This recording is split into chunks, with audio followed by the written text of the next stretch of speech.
What's up? This is D Smoke, and you're tuned into The Bigger Picture. West Coast. Oh yeah, you know I had to turn it up for one time. Elliott, you ready? DJ Hed, you ready? West Coast. Hey Jeremy, you ready? They know it's time. Let's get it. It's a cold game, cold world, that's why we talk about it. Ain't like everybody else that'll just walk around it. Views are different, snap a picture and now it's vintage. Cause it ain't just talking for the views, that's how he meant it. It's the bigger picture. Yeah, it's the bigger picture. Yeah, it's the big picture. That's crazy. That's crazy. The bigger picture. So look, we're taking a question. Fuck what I said. What do y'all think? In the YouTube comments, tell me how you feel. Yeah. We're gonna take a question.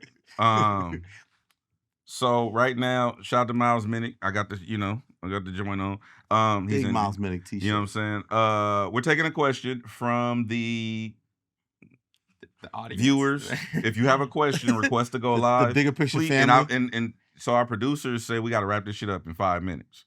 That being said, get your question ready. Get your question off. Get it out fast. Right now, if you got a question, we're going to take you live. You're going to be on the episode. But get to the question. Shout out to Ty last week. That nigga said I was being mean to bro. T-shirt on the way, Ty. T-shirt on the way, baby. You sent him a t-shirt? Yeah, Elise is sending him a t-shirt. All right, well, Elise going to send you a t-shirt. You have a question. We'll answer the question as a collective right now. All right. As a collective. Elliott Wilson. Oh, no, you went last week, huh? Yeah. Elliott Wilson, you want to talk to the runner? You want to talk to the runner? DEG? You want to talk to Mark Russ, AC, or TJ? Let's go Mark Russ. Mark Russ. You know him? You know him? He's a handful. Should we bang on him? No? No, yeah, bang on him. Okay, here we go. Mark Russ. All right, taking him live right now. You type it in the chat. You got a question. I literally said click to go live. See, you one of them niggas who don't follow instructions right away. So we ain't fucking with it. We can't win if you can follow instructions. Hey, Mark Russ. I'm not. Hey, what's the deal, Hed? Hey, tell Elise to chill out, man.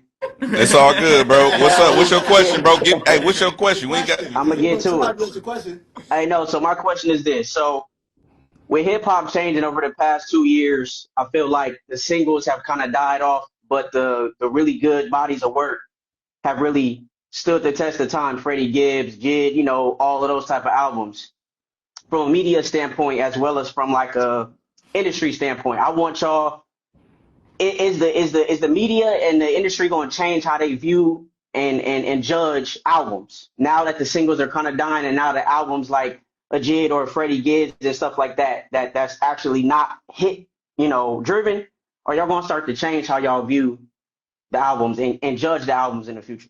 No, that's my question. No.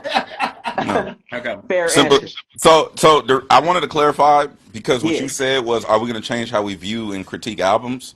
Yes, sir. There's always been a duality to it. You have the critic. I've always said this. You go find the tweet.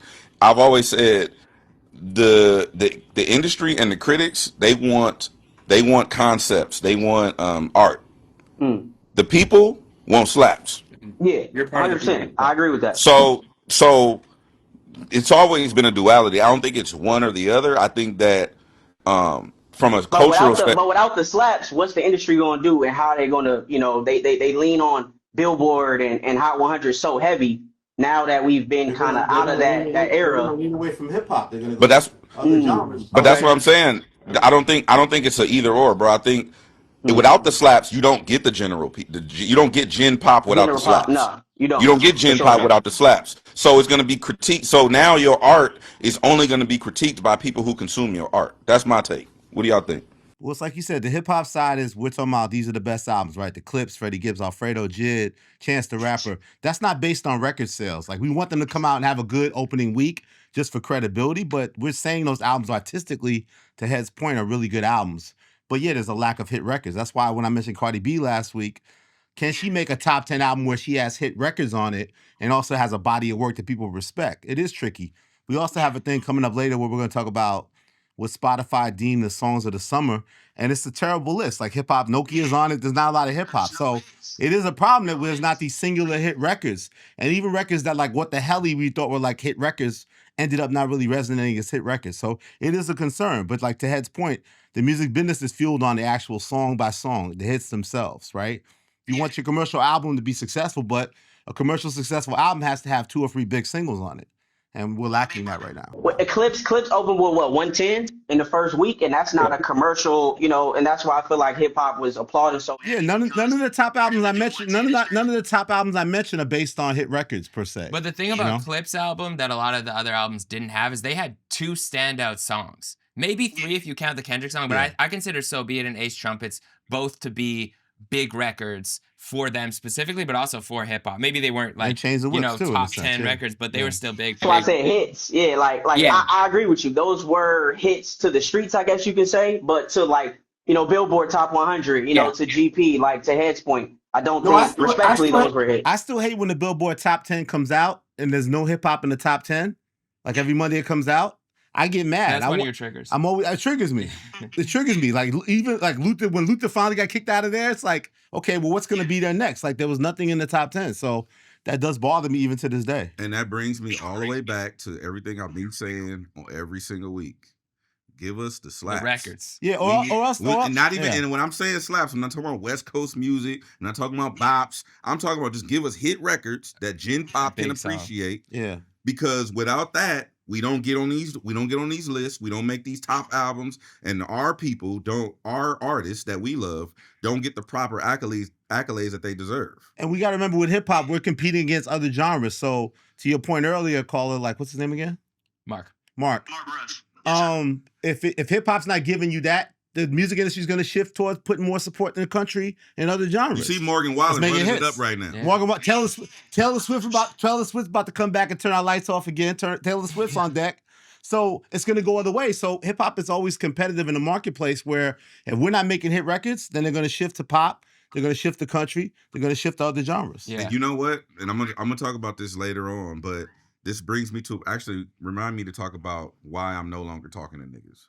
So, but thanks for let's start with that. Let's start with that. Do we want to start with that? That's a great way to start the show. We can start the show. All right, thanks, Mark. Appreciate your. That was a great question. Great question. Appreciate you. All right, bro. Appreciate you. Yes, sir. Thanks for watching. See, that was good. That was good. He did good. That's good question. Friend. Yeah. Shout out to Mark Russ. Good shit. So is this related? Because can we have the full transparency that DJ Hed said? You know, usually DJ Hed tapes this episode on Thursday. Oh my God. And then he tapes Effective immediately also on Thursday. But this time, he pulled the goddamn switcheroo. I didn't pull. And he taped Effective immediately yesterday, Wednesday, and he said he was in rare form. And it's got a lot of things off his chest. What he did say is there's some stuff that is going to set the internet on fire. No, I did not say that. On the other side. No, you said it's going to irk some people. What was the word you said? It's and then now you're saying you're not talking to niggas? Journalists. Y'all are only 2 journalists on the stage right now. No, you're... And y'all are misquoting. Hey, it's been a tough week for hip-hop journalists, man. Be easy on us. Yeah. We're going to get there. Be easy on us, buddy. It's been a tough week for us. We are going to go there. It's been a tough week for hip-hop journalism, DJ Hed. I don't know if you addressed it on Effective immediately, but it's been a tough week. Hey, man, I'm not a journalist. I'm a DJ. You're pretty much a journalist now. I feel Don't say pretty much. Are you pretty much in a relationship or are you in a relationship? You're number 16. I'm number 17. You're number 16. Yeah. On what? Media. On the media list. Yo, see this. You want me to start today? Let me tell you something, buddy. Let me tell you something, buddy. All you podcasters and media men, you rappers that turn media men. I'm a radio guy. Y'all want to act like y'all are media men. We're all this. You had your dream come true. We're all the same motherfuckers. We're the same. Elliott's journalism thing means nothing. Rob Markman means nothing. Jeremy Hecht means nothing. You're a podcaster. You're a former rapper. You're all media men. I'm a media personality. I'm not a journalist, and I don't want to talk about Cardi's album no more because, nigga, you signed up for the gig. The gig is the gig. You barely can talk to artists. They want to know what you think about everything. We're doing the same goddamn thing. You want to call yourself I'm still an artist. I'm a media man. I'm a podcaster. I'm a radio personality. I'm a journalist. Like, we're in the same game, motherfucker. We're in the same game. My nightmares come true. We're in the same game. Hey, you know what? We're on the same thing. Whenever you crash out, you sound it's like the same thing. You sound like you just got off the subway. No, I see this like same game, motherfucker. I don't care if you're Maul. I don't care if you're Fat Joe. I'll name names. Your opinion does matter because that's the platform. Your audience wants your opinion on things. You don't conveniently get to drive. I'm not qualified. I'm not a journalist. We have the mics. We're all talking. We're doing the same thing. We're all the same media men and women. I'm a media person. We all, and so am I, and so is Jeremy. We're all the same thing. So don't talk, like, you see, there's no more respect for the journalist anymore. I have respect. First episode of The Bigger Picture. We sit, 60 episodes in? Yeah. Over a year. I said first episode. I don't consider myself a journalist. I respect journalism. You said around 50 you might. We're 60, Maybe, but I don't think I'm there. I don't think I'm qualified. I still respect journalism. So no, I'm not a journalist. Kiss my ass. Bobbi Althoff is media. DJ Hed is media. Jeremy Hecht is media. For sure. Elliott Wilson is media. I won't consider her a journalist, though. No, it doesn't matter. I know what you're saying. We're all in the same bucket. We're all media. Everybody says what it is media. So let's you slowly.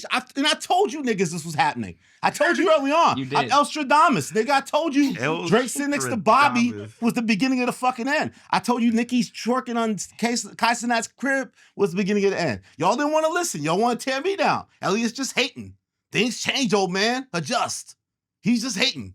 Now everybody want to have a pity party because somebody who's more beloved in this space got attacked out of nowhere for no reason. And everybody wants to act like, let's show grace to journalism. You ain't got no motherfucking grace for journalism. Y'all don't give a fuck. It's all lip service. The people don't. The people don't. The industry doesn't. The artists don't. Some artists do. Yeah, the goddamn Clipse. And that's why I went to their live show and I went to the after party and I'm in the front row clapping and high-fiving, pushing mouths and saying, thank you guys. Thanks for caring. Thanks for caring. Because it's rare. It is rare. You know, Pusha T said to me, he said, I feel your pain, Elliott. First thing he said to me, he sat down. He did. He said, they content create, I despise that. I create content and they prize that. I feel your pain, Elliott. I see you out here. I feel your pain. Can I trigger more pain? Because I want to know. No.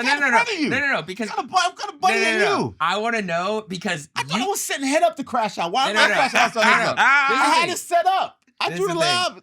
You are undoubtedly forever inevitably when you mention hip-hop journalism, you fucking think of me. I'm sorry. When you close your motherfucking eyes and think of hip-hop journalism, it's me, motherfucker. That's your image. Well, I don't care whether you like it or not. I don't care if I'm hot. I don't care if I'm red hot. I don't care if I'm white hot. I don't give a fuck if you watch my interviews on my YouTube got this many views. When you close your motherfucking eyes and you think hip-hop journalism, it's me, motherfucker. I'm your image. I'm in your grandma's house like Jesus, white Jesus. That's me, motherfucker. I don't give a fuck what year it is. Sidebar. Go ahead. Well, no, that was exactly my point, is that whenever these conversations happen, like, for some reason, because you've earned it, you are hip-hop journalism. You've always put your flag in and fought for hip-hop journalism. When a moment like this comes out and it's like, Drake and Bobbi Althoff, another interview, I promise you are the first person that everyone thinks of, what does Elliott think? Like, people are tagging me in Head, oh, wait till the episode, what does Elliott think right now? So walk us through. Let's rewatch the trailer first. Let's rewatch the trailer. Pull up the trailer. No, I like this. And then I want to get what was your initial. I had the isolation play stuff for DJ Hed. Hey, man, look, I'm playing my position. I'm Derek Fisher right now. I'm gonna hit the three. We're gonna get to you. I'm Ray. I'm Ray Rice. Oh my God, Elliott's gotta get dealt with effective immediately. Right. And this dropped right after we finished taping last week. Right too, after, right? yeah. Right after, yeah. This is what I got for. I'll shut up. I'll just enjoy this entertainment. I'm sorry. Welcome to a much more refined, it's more refined, poised, and pleasant podcast. Pleasant? I don't know about that. I know. I think that was just a word I'm trying to get you brand deals. Oh, so you want me to be more pleasant? No, I'm just saying. That's not what I need to do. I was trying to pitch. Is welcome that what I need to get more brand deals, be more pleasant? Hey now. Welcome to a much more scenic, serene, and solidarity. What are you getting at? Welcome to a much more scenic and serene and serious. It's not going to be serious though. Is it not? I think it is. Welcome to a much more scenic, serene, sexy. No, try it again. Run it back. I liked it. I don't like that one. Welcome to a much more scenic, serene. Why is Drake the A mic? I'm confused. It doesn't matter anymore. DJ Hed told me. Equally sickening. Okay, maybe I should just do it. Okay, go ahead. Welcome to the first episode of my new podcast that no one asked for. Not this again. Okay, first reaction. Well, it's a sensitive subject with me, as you can imagine. I can mean, imagine. people forget before there was a rat emoji and before it became cool to know that Elliott and Drake don't get along with each other and every fucking OVO stand hits me in my limited social media access I have, they still find ways to harass me. Hit Elliott Wilson at the bigger picture. Or just talk about me with 1 T or 2 T's, I'll find it. He'll I see what you say and I still block you. I didn't like the first Bobbi Althoff thing that happened once I saw that. And I said that I made comments publicly about that. And then followed by that was him and Lil Yachty. And I said I didn't like these interviews. It seemed like he's going to talk around things and not talk to the culture. Meanwhile, he did a historic interview with Rap Radar, me and B-Dot. And then he's been promising the Joe Buddens, the Norries, Drink Champs, and the $1 million worth of game people that he's going to do a real sit down with y'all. And he never does it. I didn't like the optics of it the first time. This girl came out of nowhere. Who the fuck is Bobbi Althoff? Why is she getting a Drake interview? So I pretty much said my version of that. This guy had a show in Toronto, I think, or one of the shows. He brought J. Cole out. They did their Kumbaya. You're great, I'm great. They're so First good at person that, too. shooter. You're the best ever. Hey. You're the greatest light-skinned rapper of all time. Toronto. I just want Make to let some you noise guys for know. the greatest journalist right time, Jeremy Hecht. No. Hey, thank you. But I want to let you know, I would not be on this stage if it was not for this guy right here. The greatest to ever do it. Toronto, make some noise for Elliott Wilson one time. But he's equally great, though. He's equally great. He's even greater, though. It's my only competition. I don't even love anybody's rap game, but I love the greatest journalist of all time. Jeremy Hecht, baby. Man. Jeremy Hecht. Man. As soon as Drake gets off stage, he starts terrorizing me and texting me frantically. He's talking shit. He wants to beat me up. He wants me beaten up immediately. I can't go to the New York show a couple days later. They think I'm still in New York. And yeah, he wasn't happy with it. So then I tried to go back and clean it up and say, hey, it's just not me selfishly being mad that I didn't get an interview. I just don't think it's cool, like people not speaking to people outside our culture, speak to people in our culture. I would like to see more of a balance of that. So this Bobby thing comes out, and let's remember also what happened.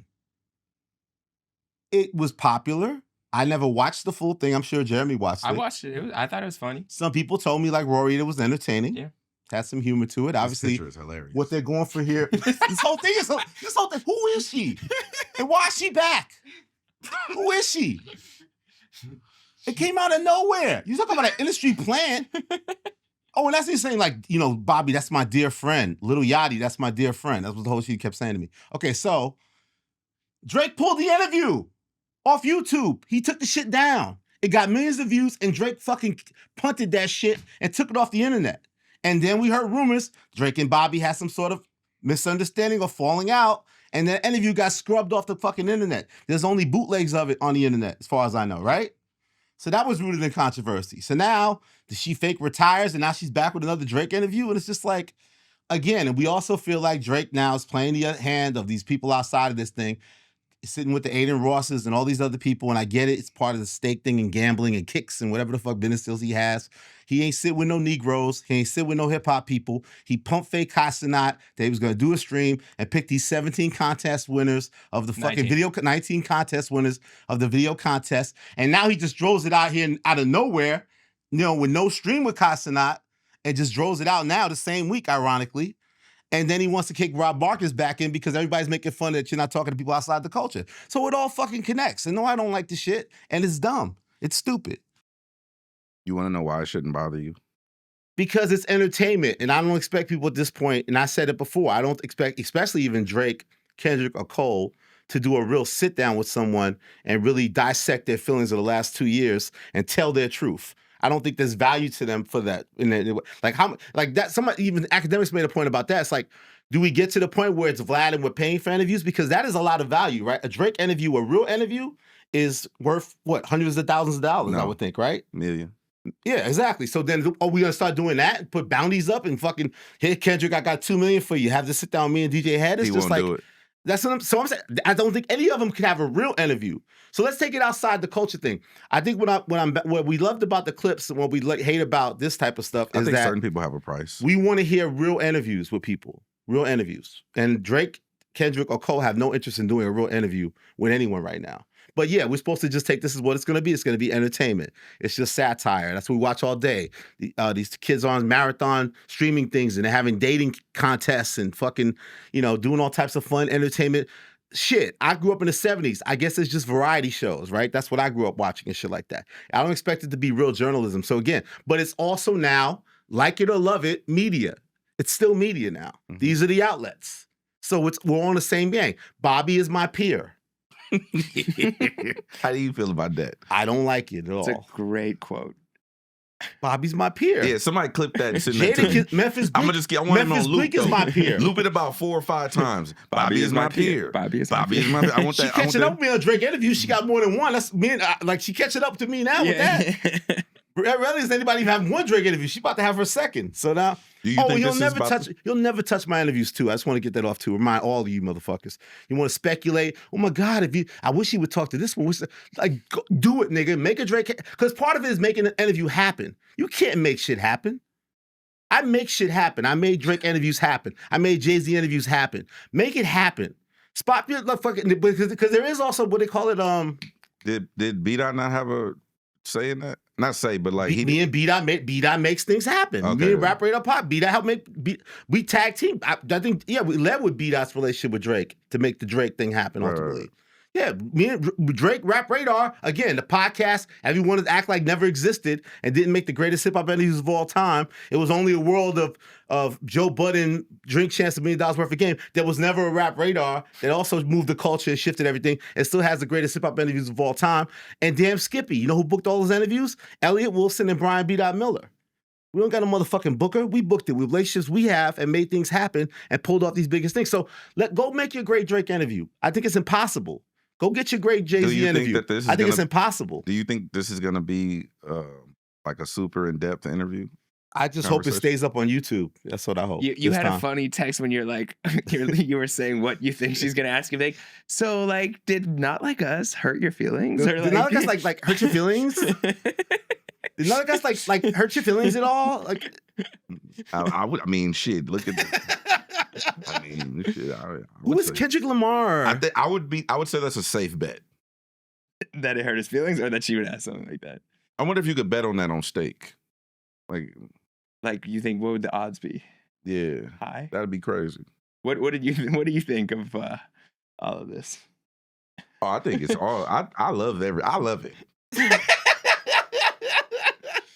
it. We love it. Yeah. What do you love about it? This is not off brand, in my humble opinion. I mean, it's fair. What would be off brand is an interview with like me. You know what I'm saying? Yeah. This is on brand to me. This makes perfect sense to me, given every move that's been made since, I don't know, the Super Bowl was announced. Yeah. Well, specifically, I think it adds up in that whole post-battle rollout, and like you said, who he's been aligning with, whether it be an Aiden or whether it be an XQC or whether it be a Bobby. It's people that he feels like he has control over, in the sense of like, there's going to be no pushback. There's going to be no real hip hop knowledge to give you a question about the battle or about, even if you don't want to talk about the lawsuit, there's going to be nothing that makes you think there's going to be real insight into what his thought process was. Now, I will say, I'm kind of on my DJ Hed here. I don't really care as much. Like, it's like kind of like, go do your thing.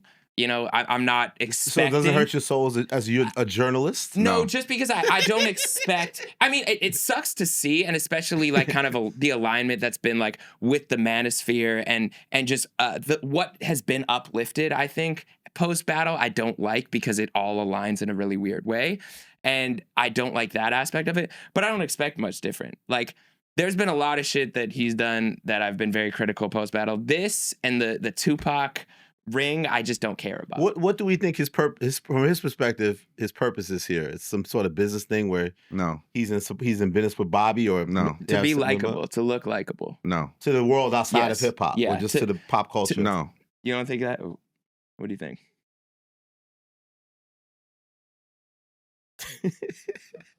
So, in the first quad at Gar High School. Here we go. Let's go. There's the first quad. Anyway, if we have 3 seats up here, and the seats are occupied, and let's say Alex wants to come up here and sit with us, and we have to pull up a seat. We don't fuck with her like that. Impossible. She's gonna sit at the other table. That's why she's behind the screen over That's there. why she's behind the screen right there. That's why she's sitting at the other table, because you know what I'm saying. This table is not necessarily welcoming of the energy that she's bringing. So yeah, she's gonna naturally find her. Yeah. Find her. You know, this is great. Oh my God, I gotta call Brother Steve. Harvey? I just thought about it. I gotta call Steve Harvey. No, Brother Steve. He's a soldier. You know what I'm saying? Shout out to the Fruit of Islam, but he gave me some game. Oh, Brother Steve. Yeah, he gave me some. Why? Yeah, he gave me some game, and it's poetic how this is playing out. Okay, let's hear what Brother Steve. Oh hell no, I can't tell you what he said. Okay. Because I'll tell you. You're not going to share the Okay. lessons with the white man. The lesson Jewish was the lesson that he Farrakhan would be gave me happy. in a what's another word for biblical? Not testimonial. In an ancient sense, right? Historical. In a historic sense, there was a tribe of people. Are you familiar with Pangea, Elliott Wilson? Pangea, so you know how all the countries look, and they all look like puzzle pieces that can fit together? Pangea was the landmass that was all together before everything broke apart. Okay. Yeah. So that's how people were able to migrate across water before there were ships, is because there were people that existed in all parts of the world before it broke apart, right? So what happened was there were obviously an original group of people, and this original group of people were melanated. I don't know if you knew that or not, kids, but the original group of people were melanated, right? Yeah. And what happened was there were some who didn't really want to vibe with what the tribe was doing. So because these people were not like us, they decided, and they got outcast into what we became known as the mountains. I won't say which mountains. The mountains of Caucasus. So they got Caucus outcast. 400, Alex. So they got outcast into these mountains, and now they're separated because they're not like us, right? So when they tried to come back, they were rejected. So they decided to just create their own shit and build up their whole shit, and then they created guns, and then they came back with a vengeance and took everything. So you think an ecosystem is potentially being created because there's lack of acceptance in an area, and why would he go to an area that he's no longer accepted in? West Coast. It's another good analogy. That's two weeks in a row. What did you say? What? Why are you not talking to niggas? So what was the first part we said? What was the game? Like, defective immediately, is that related to what you said there? No, that's not related. Okay. You say you're not talking to people anymore. Yeah. Well, this is not related to this character, but okay. Take him down, Alex, because they're gonna. The internet. Please, can we please? The internet is gonna clip this and be like, "Oh, he's out there, yeah." They had a Drake image of Bobby on the screen for 30 minutes. Yeah. No, so you can't survive without talking about Drake. Even though all the other platforms no, that you know say what my that favorite talk one about Drake is? the whole time. Yeah, you know what my favorite one is? That's all y'all talk about. Really, nigga, what's to talk about? Anyway, So the reason why I said I'm not talking to niggas anymore, it wasn't like niggas in general. It's more like certain type of niggas. I remember when Charlamagne said that he's no longer talking to niggas after 5 p.m. I remember that, yeah. He said he wouldn't answer the phone for just dudes after 5 p.m. Not just dudes, niggas. Well, yeah. But I was trying to... yes. But anyway, I just realized that not everyone... I didn't just realize this, but people really don't care to evolve. And so, like, you know how I'm always preaching, that's what we were talking about earlier with our caller, right, with Mark.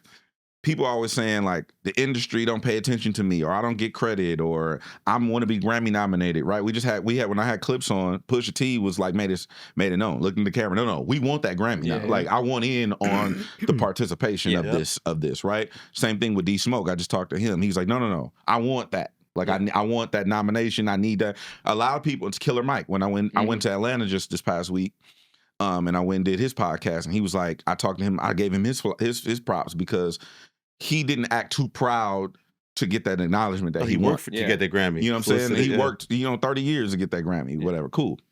Anyway, what I mean by not talking to people is just, I'm not trying to convince anyone to be successful. I've already had that stance. The second part to this that I'm adding, though, is, hey, make whatever you want to make. I'm no longer advocating for people to make slaps. I'm not going in the studio. I'm not finna use this platform on my radio show to tell you niggas to make slaps. And hey, make whatever you want to make, and if people fuck with it, they fuck with it. And if you get an award, you get an award. And if Jim Pop fuck with it, they fuck with it. If you don't chart, you don't chart. You've had I enough. see what happened here, Jeremy. Yeah. Too many bad interactions at InvestFest of people who don't really understand the business of what's going on and wasting DJ Hed's time with commentary and conversation. Okay, how was your time at InvestFest? Shout out to the good brothers over there. Amazing. When I tell you InvestFest was fire. Look at that. 20,000 people, 25,000 people, bro, over 3 days. How many white people? Very few. Okay. I mean, there was specks. Super little specks in there. The ratio was crazy. Like Jeremy would have been right at home. It was niggas everywhere. So it was, but I like the fact that it was the majority of people that look like me at this place taking themselves serious. People walking around in suits and hard bottoms and conducting business meetings and networking. The marketplace was fire. Shout out to Rashad and Troy and AB and the whole EYL team. Ian Leisure. Ian Dunlap. Like I think what they've Master built investor. Is one of the most significant platforms in Black culture. Shout out Simba. My panel that I hosted was with Simba and LaRussell and Ryan Leslie, the legend. Ryan. Oh, Ryan Leslie, okay. Yeah, bro, Ryan Leslie. Let me tell you something about Ryan Leslie.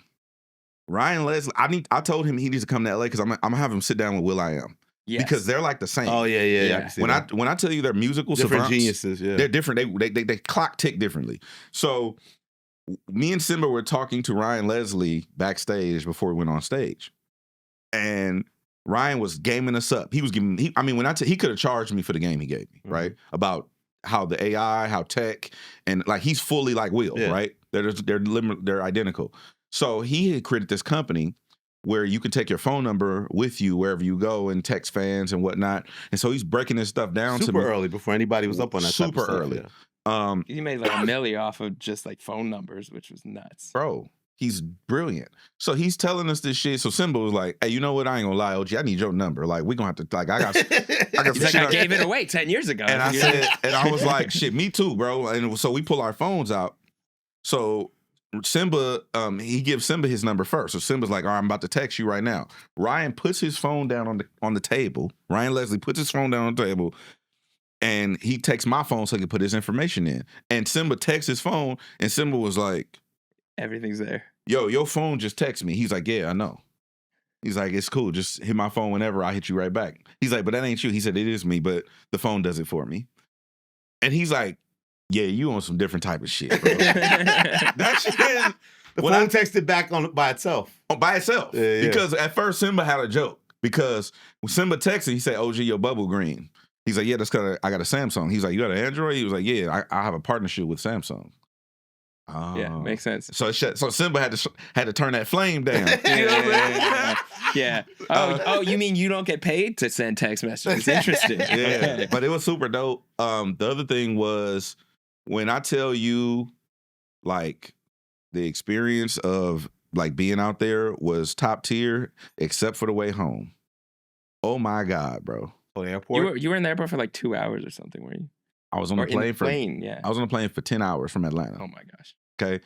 I flew back. We got over Arizona. This has nothing to do with hip hop, by the way, but it does. So we flew because I'm hip hop. There you go. I'm Elliott Wilson. I am hip hop. Your media. I'm the GOAT. When you think of DJs that play slaps, yeah, you pop up. Close your eyes. Bro, we flying back. Yeah. I'm actually going to send Alex this. We were flying back from Atlanta, and we land in Phoenix. Why we land in Phoenix? Because they told us that the weather is too bad in LA, and we can't cross the state line. We can't get here. So I'm like, what you mean we can't get in to LA? We're doing donuts over the Arizona desert. Oh my gosh. I hate that shit. Pilot comes on, he's like, hey, unfortunately, we don't have enough fuel for this shit. He didn't say these words. These are my words. We don't have enough fuel for this shit, so we got to put this down in Phoenix. So we're going to Phoenix. We land in Phoenix. I'm like, all right. So I start hitting Bootleg Kev. That's where he from. Yeah. I'm like, well, shit, I'm going to spend a day in Phoenix. So the weather's, I'm not flying in no bad weather. The white dude, he was white. The white dude next to me is like, fuck that, I'm from the Midwest. We can push through this shit. No, we can't. Not with me on the board. Push through is crazy. So we land in Phoenix, and we're on the runway, and all of our phones start going off. Brr, brr, brr. Alert. Severe dust storm. inbound. Like, Oh yeah, my brother lives in Phoenix. He sent me a picture of that shit. shelter in place. Nigga, what? What the fuck is a dust storm? Bro, when I tell you, we sitting on the runway and we go, woo, pilot shut everything down. Hey, passengers, as you can notice, we shut the engines down and everything, preserve the plane. We're gonna have to ride this dust storm out on the runway. We're sitting on the runway, bro, and you can see impending doom coming in. It looked like a Marvel film. You got it up, Alex? Wow. Oh, Wow. bro, when I tell you, You can visibly see the dust. Elliott Wilson, you can see the impending doom coming and enclosing the airport, bro. And Wow. I'm filming this shit. We sitting on the runway, and I'm like, bro, what the fuck is going on We with just this? landed into a dust storm. So then, 45 to minute avoid danger. 45-minute dust storm, and then after the dust storm, thunderstorm. So we can't even take off. We can't park So you're because just the stuck. jet bridge, like the plane is shielded from lightning, but the jet bridge ain't. So if you get on a jet bridge and lightning hit it, everybody die. You know what I'm saying? It looked nuts. Bro, when I tell you, so anyway, the hip hop twist is I'm listening to the albums and shit because I'm like, oh, Catch up on the music. I might as well listen to Offset. Yeah. You know what I'm saying? I might as well listen to Offset. You know what I'm saying? This will be the last album I listen to. But Can you imagine the last album you ever listened to was Offset's album? At least it was good. Yeah, that's true. That is At very least true. but InvestFest was dope. The plane trip back was some bullshit. So But you eventually got that plane itself was able to take bro, off again. we had to park. We spent 3 hours in the airport because the pilots timed out. They couldn't fly no more. So then we had to get off the plane, and then they had to reboard the plane with our same ticket, and we flew back to LA. So you never left the airport. You Never just left the airport. Gotcha. We sat on the runway for about 3 hours, and then we sat in the airport for like another 2.5, 3 hours. And then what restaurant were you at that you saw tiramisu? What inspired this tweet? Because I want to say that tweet got 100,000 likes It or did? views, but there's conspiracy theories ridiculous. that have close to 1 million views on TikTok based on that interaction. For real? Yes, Look what you Alex, guys created. look at it. This almost First sounds like and 1 million views on foremost, TikTok. DJ Hed tweets this out of nowhere. Look what I found in ATL. What do you think this is? Gets the people This is going. a dessert called tiramisu. Interesting. I'm carrying heavier hearts right now. I can power lift with Olympians too. I'm carrying various darts right now. I desert this bitch like tiramisu. Top of this, a very credible source in the Kendrick Lamar community on Twitter tweets Lamar this community. and then deletes it. And now a whole bunch of deleted other it. pages No, there's somebody else. are starting to post stuff like this. Not to mention, Problem tweeted this just a couple days ago. Some of y'all are like, why does that even matter? It matters because last year, around the same time, he tweeted this. So you know, Kendrick Lamar had an entire album out in 2 months. And those aren't the only people on Twitter posting super cryptic tweets talking about everybody gotta get out the way and everybody gotta duck. What you guys have caused. You see what The chaos you've caused in the when we get to the community. people. Bro, I can't even, bro. You can't even get off a potential joke. Bro, I can't even troll Jeremy in peace. I was just trolling Just Jeremy. the people going. You guys get the people going. I literally was just trolling Jeremy. It had nothing to do with no records, bro. Was there actual tiramisu somewhere? Yeah, Yeah, yeah. at InvestFest. Yeah, okay. There was a whole plate, a whole table of tiramisu at InvestFest. So I took a picture of it and I posted it. It's not. Bro, what the fuck? I was like, Did you don't even put it in Super the- creepy tweet. Super creepy. Super creepy. Making them uncomfortable, Oh, man. That man. tiramisu's making them uncomfortable. This is a dessert called tiramisu. Shout out to that guy. That was dope. Whole TikTok breakdowns of my tweets is I not still have someone. hope. I mean, I just haven't woken the chat up in a while because it's just like every time I do, everyone just gets really excited, and then there's like people hyped for like 2 days, and then it's like we don't hear anything.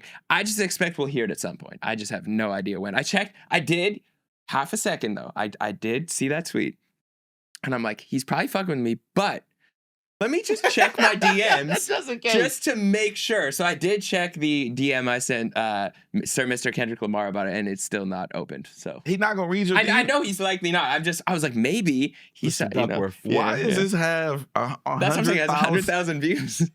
And my 97.4. response had 50,000 people. Nice, Look what it's a nice I shot. didn't even say what it Did is. you even taste the tiramisu? I don't even eat tiramisu. I hate it. I don't like no puddings. I don't like whipped cream. I don't like that viscosity. Tooth. I don't like the viscosity of it. Look that shit up. Look that shit Look that shit up. The Pull that up, viscosity. Alex. I don't even know viscosity. You don't know viscosity?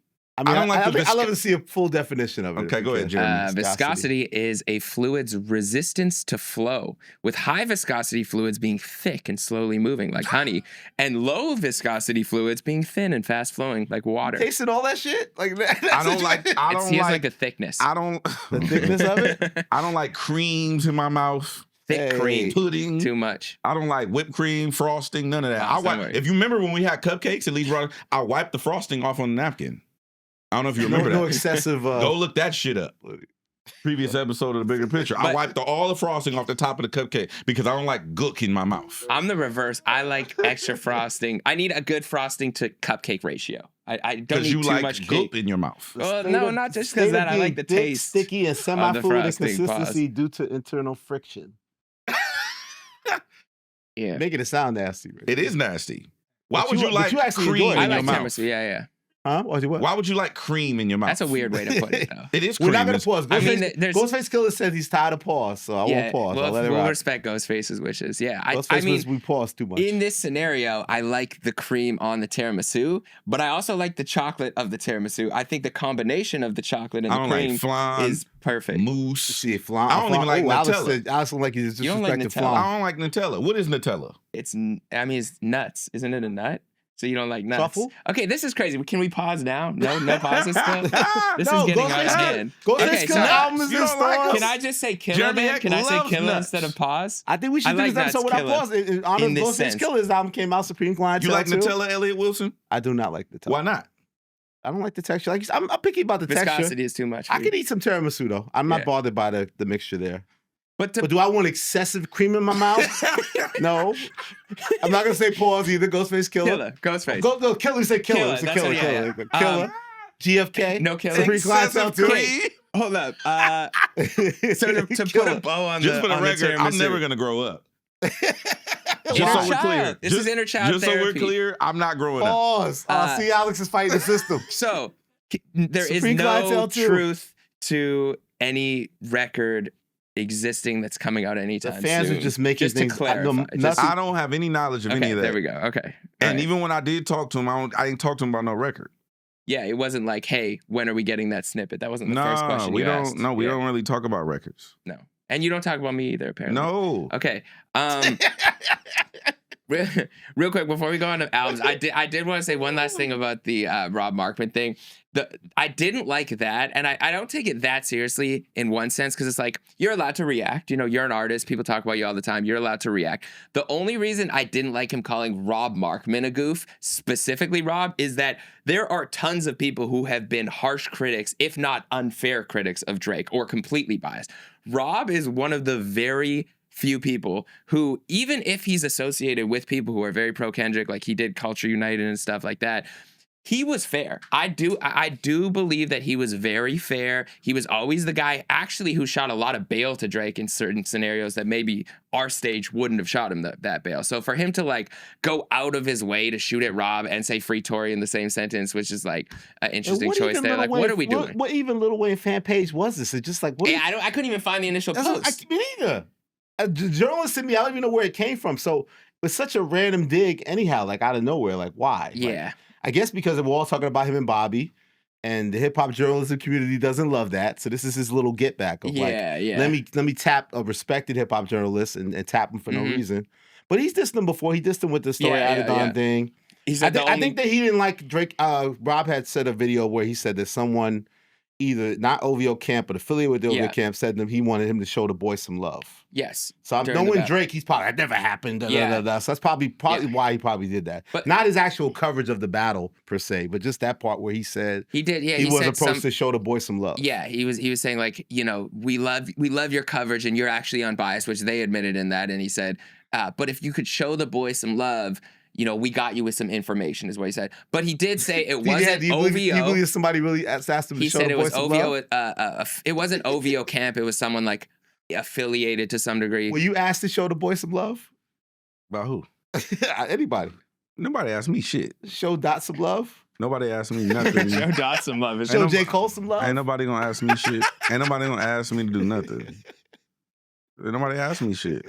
Yeah. I do think this is very interesting, though. This is extremely interesting. And he got his free Tory off, too. What's up with that? Yeah, that's what I'm saying in the same sentence. This is extremely interesting. What was interesting? Which part's extremely interesting? Well, remember when we were talking about slanguage? Yes. And I asked you About goof. Yeah, and that's like extremely inflammatory apparently in Canada. Yeah, and I said it wasn't as inflammatory as people were making out. It was like a light jab to me. It's like depending on how you say it, it's like you're a goof. Man. So is goof like motherfucker or goof is it's more like it's like a hardcore like buddy. you're stupid. You're stupid. No, goof. Yeah. Remember we were talking about goof is like saying weird in LA. Oh yeah, okay, that's the equivalent. Okay, like you a weirdo. Yeah. That's extremely disrespectful. Them could be fighting words. But weirdo, but it depends on, like Jeremy said, it depends on how someone delivers it. In LA, if you say somebody weird, like you a weird, like you being weird, and you are weird, or you are a weirdo, definitively, is like acting stupid. You're stupid. Yeah, it's like worse than calling somebody a bitch. Wow. So when we were talking of this dialogue about like culture and slang, I was asking about goof because I was trying to figure it out. I remember somebody referencing this word, and I'm not familiar with the lingo, but calling Rob that is on brand to me because he's hip hop and no, it's on brand not for Rob to attack it. You're saying it's on brand for this person to call Rob this. It's on brand to me. It's Rob's more authentic than he is in the hip hop space. You're saying what? Yeah, why do you think this specifically is on brand? Because is this out of character for him? I don't think so. I thought it was unnecessary though. It's very unnecessary. But is it out of character? Not based on what we've seen. He was doing the same thing. This is completely on brand for live. me. So I wasn't surprised by that. I did like Rob's reply. That was a good reply. I did like Rob's reply though. Back. It wasn't a clap back. This is very DJ Hed tone out. Yeah, but if I start calling you names, you're gonna sue. Hey, you know what? One of my producers, I won't say who, but one of my producers is very, very witty because the internet was calling him names. Calling who names? This person who commented on, Yeah. And what's interesting about this is one of my producers called him Supac.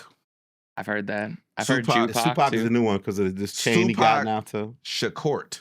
I saw that was a good one. I saw that one. I thought that was Supac. hilarious. Sounds like a black librarian. And are you up in arms that he bought Tupac's ring? Whether is it be real, authentic Jeremy? or not? Is it real, Jeremy? I don't know. I don't care. That was one. Doesn't I'm like, Charlamagne have that device that was tested? Can we do that? That's a diamond He's tester, a but diamond that's not. tester. Hey, you know what? God bless him. Are you offended that Drake has an affinity of collecting archives and jewelry from respected figures like Tupac Shakur? No. I got some Ethica drawers. If you ever, if people ever want to, Ethica drawers? I got some drawers from that you're gonna sell used Ethica underwear. I got I got whatever niggas. Do you have the one you wore at the pop out? There you go. Right there. That's a the good outfit sell. from the pop out. I got the whole Effective Immediately shirt. I got the pants and I got the red shoes. How much you charge it? By the way, those red, it's poetic. The shoes that I wore at the pop out were gifted to me by Future and Co.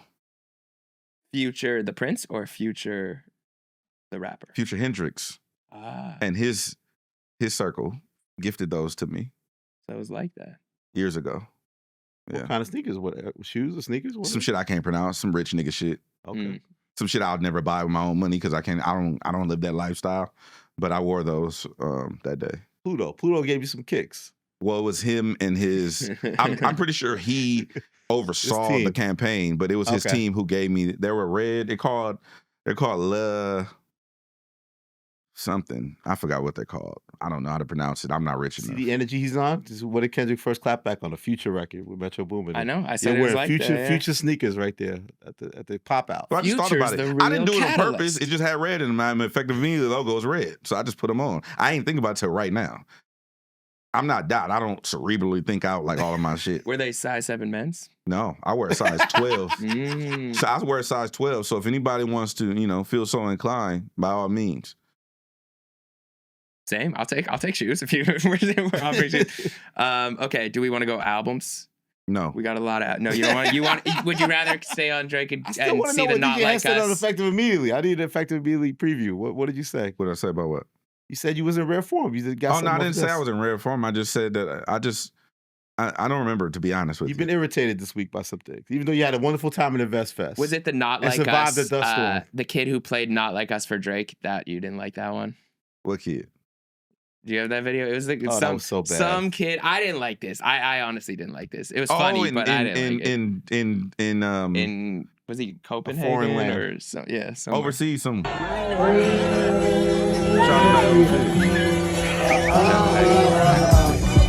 They not like us. They not like us. They not like us. They not like us. They not like us. They not like us. Like that's what you're gonna do with your one moment to interact with one of the biggest artists in the world. Yeah, and then just try to make a moment. Like, I don't like this on any level. Like I wouldn't like this if you did this Trolling. if you on Kendrick's side. Like I just don't like that. Real life trolling. I mean, you got your moment off. People laughed. It was just like, What didn't you like about it? I just don't like celebrity, like, for example, I also didn't like when someone was like next to Klay Thompson and they were videotaping him. They're like, so how do you feel about Tory Lanez? Like, because now he's dating Megan Thee Stallion. It's like, that's what you're going to use your one moment to interact with one of the biggest stars in the world. It's harassment, DJ Hed. It's harassment. No, it's not harassment. I'm like, he's going to be fine. I'm not sympathizing. I'm just like, I don't know. That was corny. There you go. That's the word. Yeah. It's corny, but Funny still. look who's doing it. That's what I'm saying. I keep telling my younger cousin not to do this. Like he just does this everywhere. I don't know on the why. show. You know Wants what? to be in the big You know picture. what? Both of y'all problems is What? y'all are holding people accountable who don't even know what they're doing in violation. That's fair. That's true. Yeah. We shouldn't have high standards. No, bro. We do this every day. You're marinated in culture, Elliott Wilson. You like that? You like how I said That was good. Okay. Sauced up in culture. You're marinated in culture. Thank you, brother. You consume culture every day. Both of y'all niggas just live in it. You want me to lay off that group text that we have right now? No, I'm just saying. I use the group test for our topics. So But I'm just saying, bro, a lot of people don't do the benefit that I've come from mainstream radio is understanding Gen Pop. And Gen Pop just consumes this shit passively. They don't have a dog in the fight. Yeah. They don't give a fuck who won the battle. They don't give a fuck about none of shit we be talking about. This is for hardcore people who fuck with what we do, right? Yeah. Joe Budden, same thing. He got a core base. The most Gen Pop thing that we have that do kind of what we do, it would probably be Breakfast Club, and that's because they're on the radio across 100+ markets. Yeah. And these are just people who passively consume the culture, right? White, black, Asian, brown, yellow, whatever they are, right? Morning radio. That's the ultimate. It's just passive consumption. so when we start holding the people who consume accountable for the things that we know, I think that's where we kind of go astray. Not that they shouldn't be held accountable as adults or humans. I'm saying like, well, you should know that this is why would they know that? Well, and I don't think there should be any punishment. There is no accountability that needs to be had. This kid Saying got that his it's thing, corny is cool, but I'm saying like I'm not talking about that kid. That shit was funny to me. Yeah. Because this is some kid. Yeah, he's a little. You know, one of my friends, she calls me like a little fucker. You just being a little fucker. Yeah. You know what I'm saying? He's just being a little fucker. Fucker behavior. Yeah, right. Little fucker. The little kid from Toy Story. Yeah. Right. That's who that nigga is. Yeah, he got a thing like the little But Andy. No, Andy is the good one. Yeah. The kid that The other kid that was ripping the Sid, mismatching the doll heads and shit. That's that little nigga. He ain't no Richie Rich. Yeah. No, exactly. He's not. So You ain't no Richie Rich. I don't hold Sid accountable for the same thing I hold Andy accountable for. That's just how I look at it. I like that. That's good. And look at all the analogies, the children's movie analogies. I didn't realize how much people do love the movie Richie Rich. People love a lot It's of a people. very beloved. I've never seen it. I You need to gotta watch go it. watch the movie. I need to watch the movie. Oh my God. I didn't know. I mean, I heard of it, and it was a big movie. I knew it was culturally impactful, but the reference, like seeing the people's reaction, people just actually really love that movie. Yeah, I loved a lot of that love in movie, bro. Loved that movie. And also, what I also didn't mention is that Richie Rich paid for his friendships. How much would you pay for a Richie Rich interview? Nothing now. Oh, but you were talking about Macaulay Culkin, or you were talking about Either or. okay. Either or. Offset's album. Yes. We were talking last week about whether or not Offset could be a solo star. There was high expectation for his album. He said he was taking it seriously. He was, releasing the mask and showing more vulnerability. Thoughts on the project? Lead with love or lead with hate? Which one? Lead with love. Lead with love. Oh, it's his best album. Definitely his best album. He's his third solo album, right? I'll tell you my favorites. Best album he's made so far. Bodies is like his signature record right now. Has potential to be even a bigger song. Mm-hmm. Got to shout Jit on that also. It's an incredible collaboration. I liked Enemies, Professional, Different Species with him and Gunna. Bodies, like we said, Love You Down. He flipped that Ready for the World sample. I like that too. All My Hoes, Back Ends for Show. Proud of Myself with Tizo Touchdown.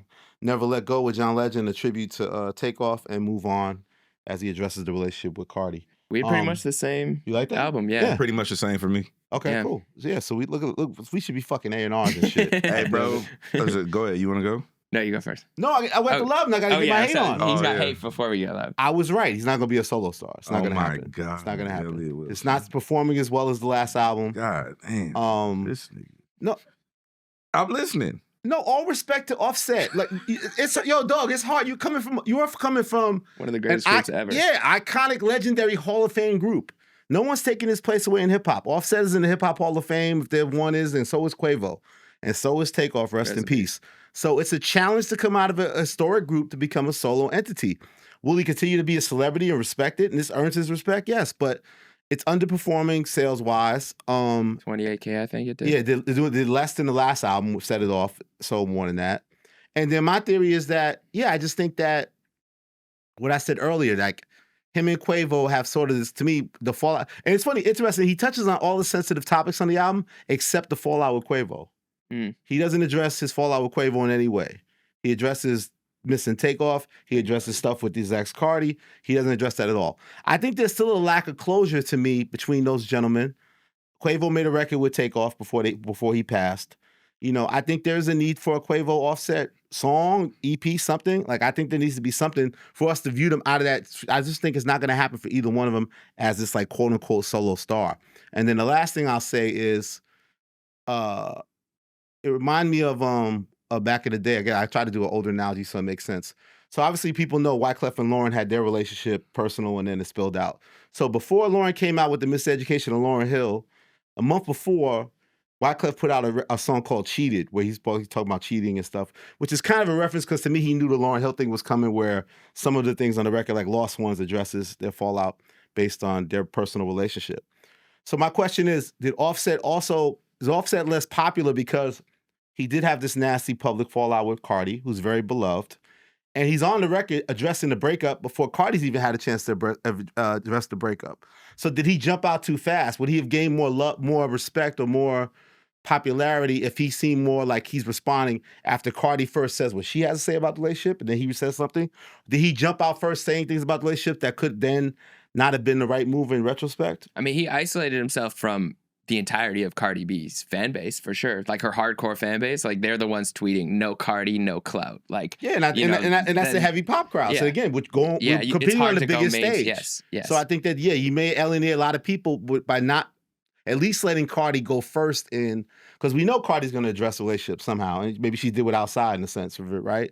Or seems like it to the public, even though he knew about the record before. So I don't know. I just think all those things didn't really work in his favor, but I do think artistically it's still a really good album. It has the potential to still be a top 10 album, but I don't see like solo stardom in his future. He kind of had me wavered that I felt he could pull it off, but I'm going back to my original position where I don't see it.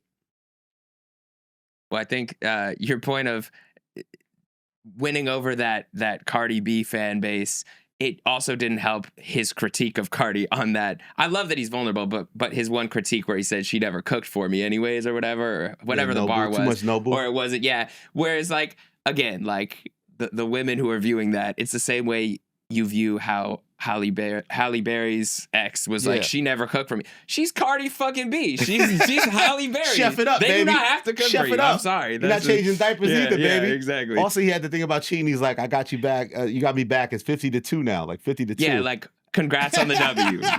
You're really winning there. But I did think he showcased a lot in terms of growth. Like, yeah, he growing as artist. He did deliver in terms of talking about things that maybe A, were difficult to talk about, and B, how is Offset going to talk about them? Like, how is it going to fit musically? But I think Proud of Myself was really dope. I like Never Let Go. I like Move On. My big thing with the album, and this is maybe being hypercritical with the structure of the album, is it was a lot, like there were slaps on there, but it was kind of a lot of high energy songs throughout the whole thing. And there were some songs for women. I would have kind of liked, you know how the Clipse started off with the shit? Like they started off with the emotion, with the talking about their parents, like we're giving it to you up front, and then it kind of built from there. I think Clipse album would be viewed much differently if that song was last instead of first. I would have loved to have Never Let Go the emotion first, at the end, which is cool. But I think like there's 10 really good songs here. 18 songs was a lot. I'm not mad. And there was no like horrible songs. Like there were skips, but not horrible songs. But that's tough for the sequence. But it's tough. It was a tough sequence. But like I think Professional could be a standout. Like I think that song could get bigger. Bodies I think could still be a hit. And then I kind of love the slowed down, like lovey songs, even though it's Offset's version of a love song. But like All of My Hoes was super dope. Love You Down was dope. Like Run It Up with Key Glock was fire. So there's a lot of potential. So I think he delivered on what he was hoping to put out into the world. We'll just see if it grows or if this is kind of the cap for the album. DJ heard this album during a dust storm in Phoenix, Arizona, as the world was ending. I like the album a lot, actually, and I actually disagree with Elliott on two things. One, I think he could still be a solo star, even bigger so than what he is now. And two, I don't think that Cardi's fan base kneecapped this specific album. I think Cardi's fan base kneecapped Offset in general, but people who are going to listen to Offset are going to listen to Offset anyway. Yeah. And I think his numbers are indicative of his core fan base outside of the Migos. Do you think he loses, besides the Cardi stans, like her rabid fan base, is the relationship breaking up and the way some of the things played out publicly, does it hurt him overall with a female fan base? No, because the people who listen to Migos don't necessarily listen to Cardi B like that. The passive average person. Yeah. Not hip-hop fans, not core stans, not none of that. So again, going back to what I was saying earlier, and I know that people who probably watched or listen to this show can't relate or don't understand what I'm saying, but there are people who know who the Migos are who have no idea who Offset is. That's a real thing. Yeah. That being said, if Migos were to drop an album or a project, the numbers would reflect their impact to the culture. Offset is still, quote unquote, a new artist building his own independent fan base to the masses. Not to his audience, not to Cardi, not to the headlines, people who just listen to music. So then, to my point, why wouldn't it be better that Quavo and Offset make a final Migos album? That's not going to happen for other reasons. I know, but it should. It should. It's not going to happen. That would be the You're the never going to real get closure move on that. if you, but I Let don't that go. Because you know some information I don't know, basically. You're just never, that's never going to happen. I don't think very doubtful. Yeah. Very doubtful. I'm telling you. But I've been saying from a business aspect, where as businessmen, if they could put their shit Quavo and aside. Offset want to have higher solo stardom. They both want that in their heart. You don't think that they would understand that, to your argument, that the Migos is its own brand, that if they found a way to do that in a way that they both were comfortable with, it could then help them further along after that, their solo careers. What I'm telling you is you got a better chance of getting a Drake interview. I'm not saying it's impossible, but I'm saying that's a better I would bet more money on that. Got you. Okay, but back to your point. But you do consider him as a solo star regardless. Yes. Because Offset can really rap. Offset's problem, and I think I told him this when I saw him. I think I told him this when I saw him. But I was like, bro, you gotta, and this is not that I'm not perfect. And also, you gotta think, Cardi B is 32 years old. Offset is 33 years old. Yeah. They've been doing this for 5+ years. Like, these niggas is 10. 20, it's 10 years. These niggas is 25. Like, doing life, like, whoa, niggas ain't, I know. Oh, you're talking about Offset and Cardi. No, they're closer to 5. I thought you meant like Offset's career. No, I'm talking about them doing this shit back and forth together or whatever. Like 2016. It's like 2016, so we probably about 9 years. So 9 years ago, Offset was what, 26 years old? Something like that? He's a little bit up now. Jeremy Hecht, the journalist. Bro, I had... So they started dating in early 2017, but they met in 2016. So almost 8 years. So 8 years, right? So if you subtract that 3 plus 5, that's like 25 years old. Niggas ain't got it figured out at 40 from a relationship standpoint. Yes, they're going to crash out. Yes, they're going to do goofy shit. Yes, they're going to do... Play it out to the public. Yeah. Keep us in the group chat. You talking about... Same thing when I heard about with Mike Tyson, right? You give a nigga who's 21 or 19 years old like $30 million, right? Same thing conversation I had with Roddy before. It's like, bro, you give a nigga that's 21 $20 million. Like, who's never even had $20,000. Like, what? I mean, I'm not going to say that. Maybe not that, but I'm just saying, like, they haven't had... Niggas be getting money. How they get money? Okay. But so, they... All right. You know what I'm saying? Fair enough. But I'm just saying, like, Cardi B was rich as fuck. Yeah. You know what I'm saying? At 25 years old. She ain't going to have it figured out. They're gonna do all kind of wild shit. So I'm not saying that we should charge us to the game, but they're growing up in front of us. Yeah, give grace. So I allow grace for that. The second part of it is Offset. I think all he has to do is clean up his house. He gets his personal life in order. Everything else will follow suit. That's the number one thing I think that's stifling Offset's growth as a human being, but also as an artist. Because if he clean up this shit and what does that mean? You want him to have a new steady lady friend? No. He knows what I mean. Okay. But clean up his house, get his house in order and all that, where like everything is, he's this person that he need to be. And I think he can have a bigger run as a solo act. But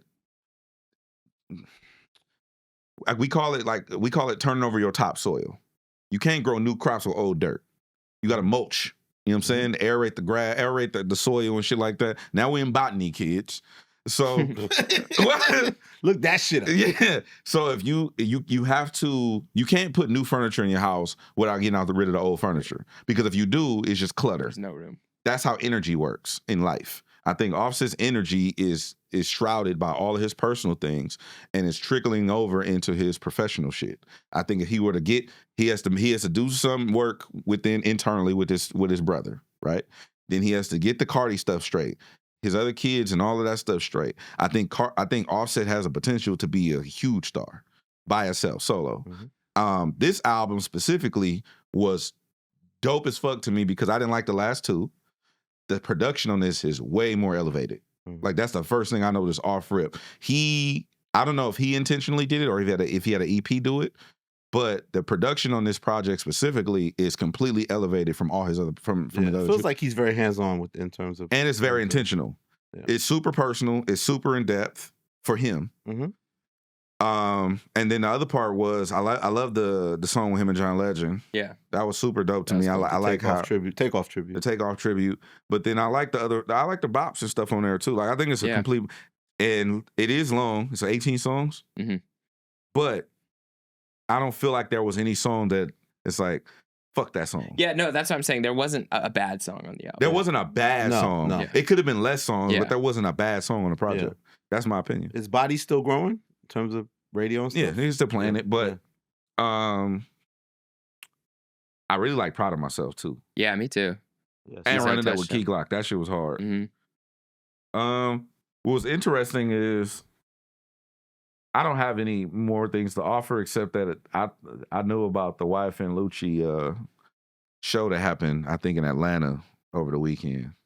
Okay. I think there was a show. And I think that was crazy.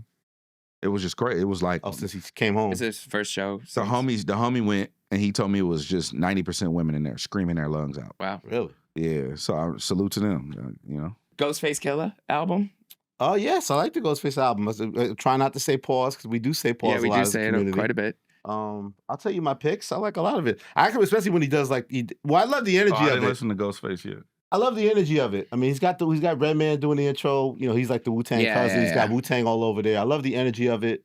He just sounds, it sounds like what Master P was intending, like to put these veterans in a good light with the right, money. You can hear the money behind the production.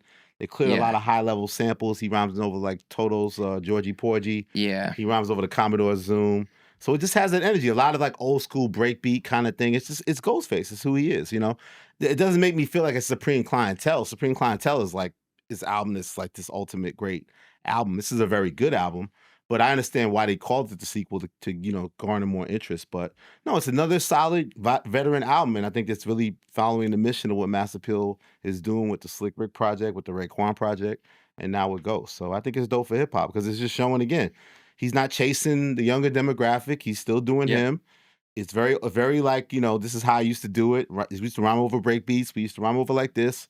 This is hip hop. And Nas is on there, another cameo with Nas on there too. The love crazy Nas. More. The Nas verse was thing. impressive. Like and he talked about what did he finish off with? Where he said like, you make 20 dudes rich. The 10, like I forget the rest. Like the 10 that didn't get rich, hate you forever. Yes, it's like an OG perspective. Yeah, I mean, obviously, look at that. That's too goddamn long to Jeremy Hecht's 13-track rule. Yeah. I would cut. There was a lot of skits at least. It was like one, I two.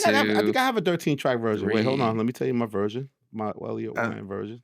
I don't know like if that's like dope. I don't know if that's supremely creative or extremely vain for you to create your own version of niggas' albums. I do it all the time, and I love doing it. No, I know, but I'm just saying, I don't know what it is. Like, I don't know if that's like fire or it's like fucking you need help. Like, can you imagine if they actually started releasing versions? Like, I really think this should be the album. That's how I feel. It's like, that's what I'm saying. I don't know how to judge that. You should judge no skips, nigga. Like you the studio, it's like whatever. Yeah, here's my version of your album.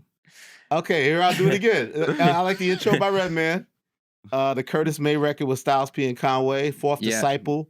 Windows. I like the Pause skit. I enjoyed a lot. Georgie Porgy, the Breakbeats, Rap Kingpin, The Trial with Ray and Meth. Love Me Anymore with Nas, Metaphysics, The Zoom, and You're My Friend with Method Man. So yeah, that's my 13-track version. That's my Jeremy Hecht. That's my Hecht top. There you go. You My Friend was my favorite song on the.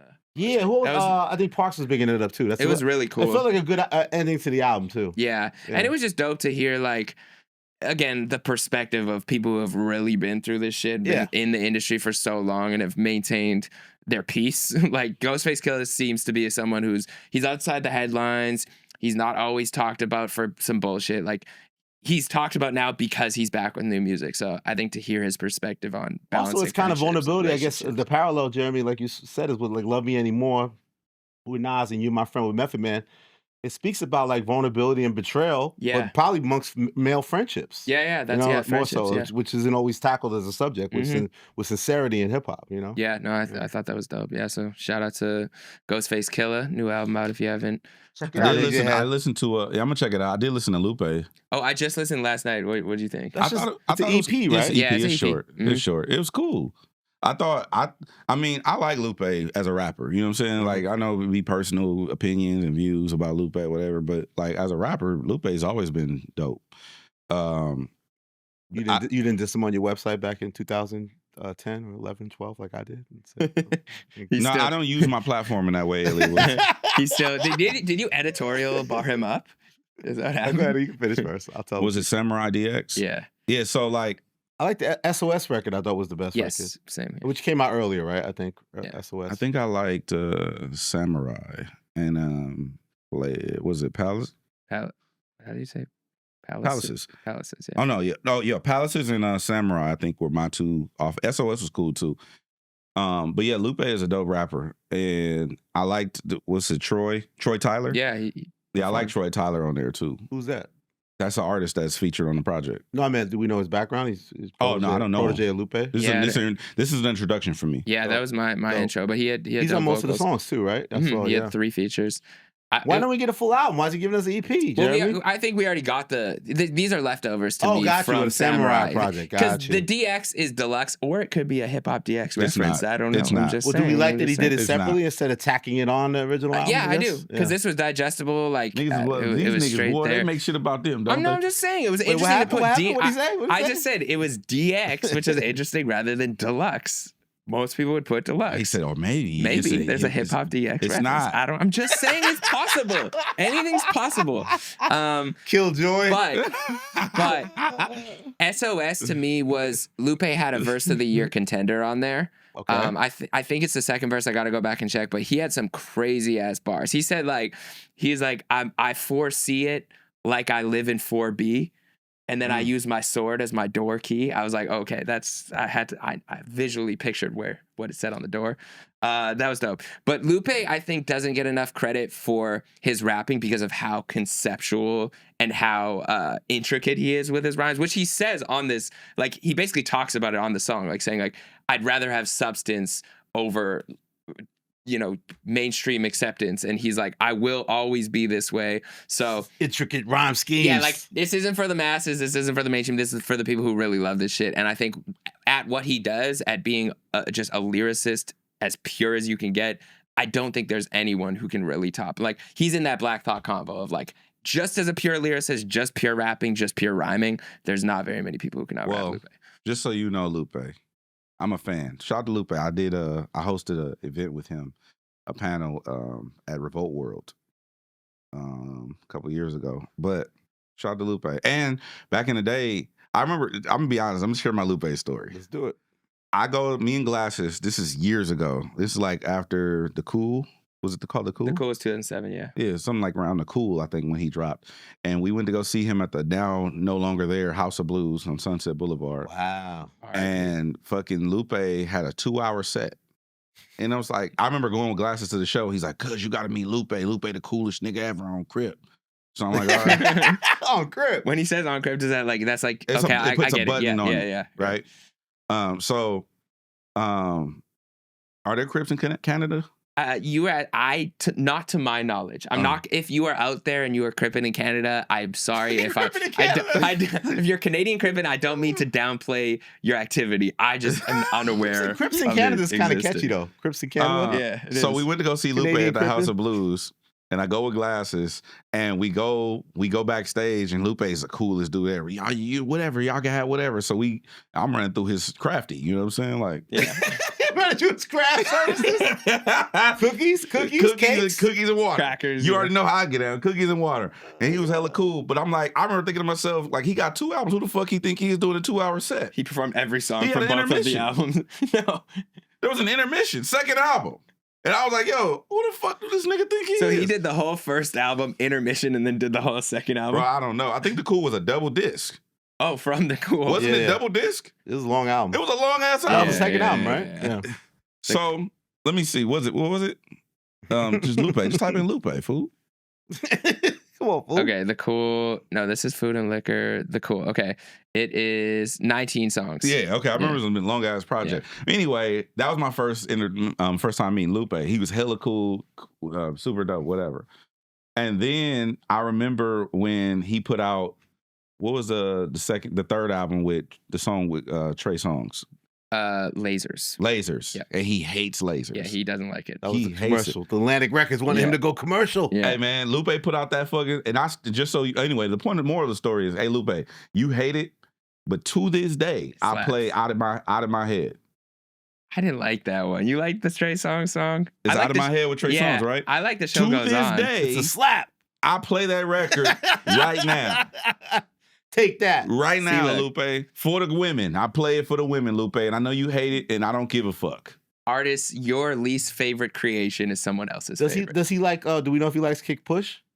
I think he has positive. Hey, Cole, to this day, I play the Trey Songz song. Workout. Oh, Workout. Yeah. I like the Trey Songz. Right now. Paul Abdul.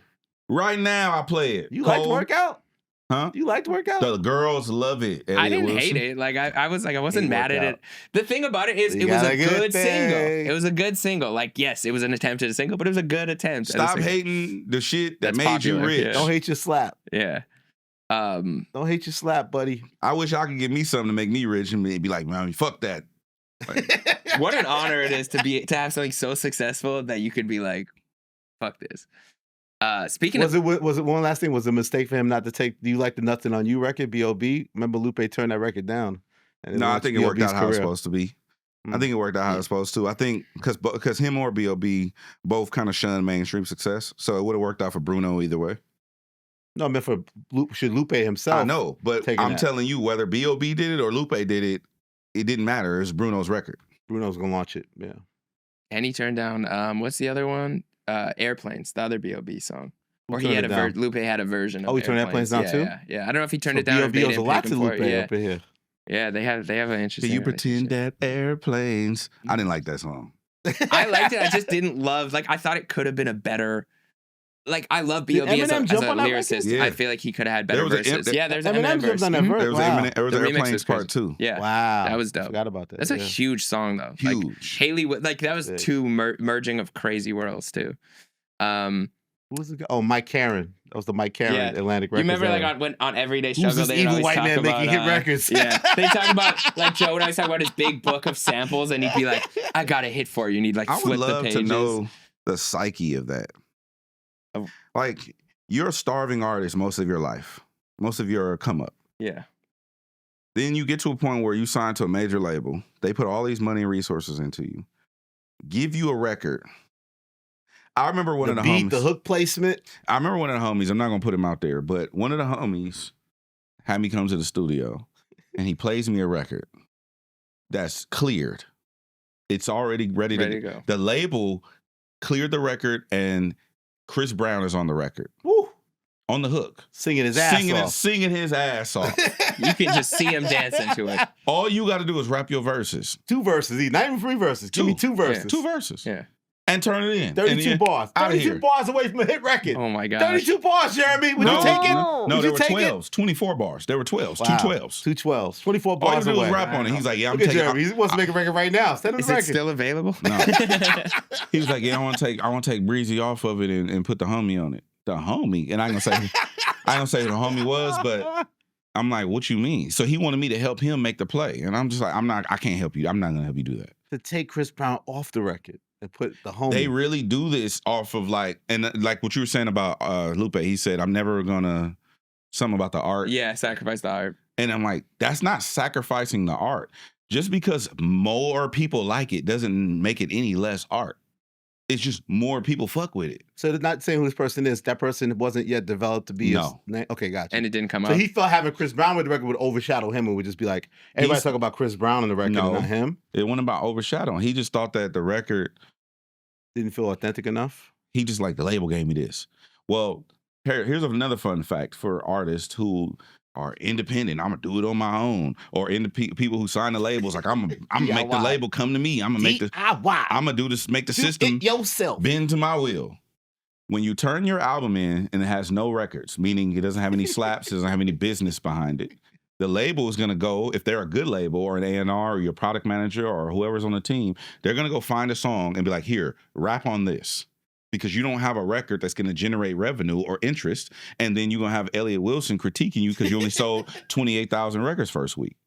You know what I'm saying? So taking that record off his version of your album. So they're stripping that shit. Exactly. So they're going to go find you a song. They're going to go find you a record that they have in their archive, or that B.O.B. that Bruno Mars did or Chris Brown did, and they're going to be like, here, rap on this, do 2 verses, and give it back to us. Well, I think. So, okay, I give grace in 2 senses. It's artist perspective, Jeremy. Perspective, okay. It's I think you can earn the right to turn down those, right? You make it to a certain point in your career where Lupe did that already and he realized it didn't feel good, and now he just does art for his core fan base. Or, you're a J. Cole where you did the workout on your first album, the second album, it sold, second album, you make your own singles and you do it your way. So I think you can earn the right.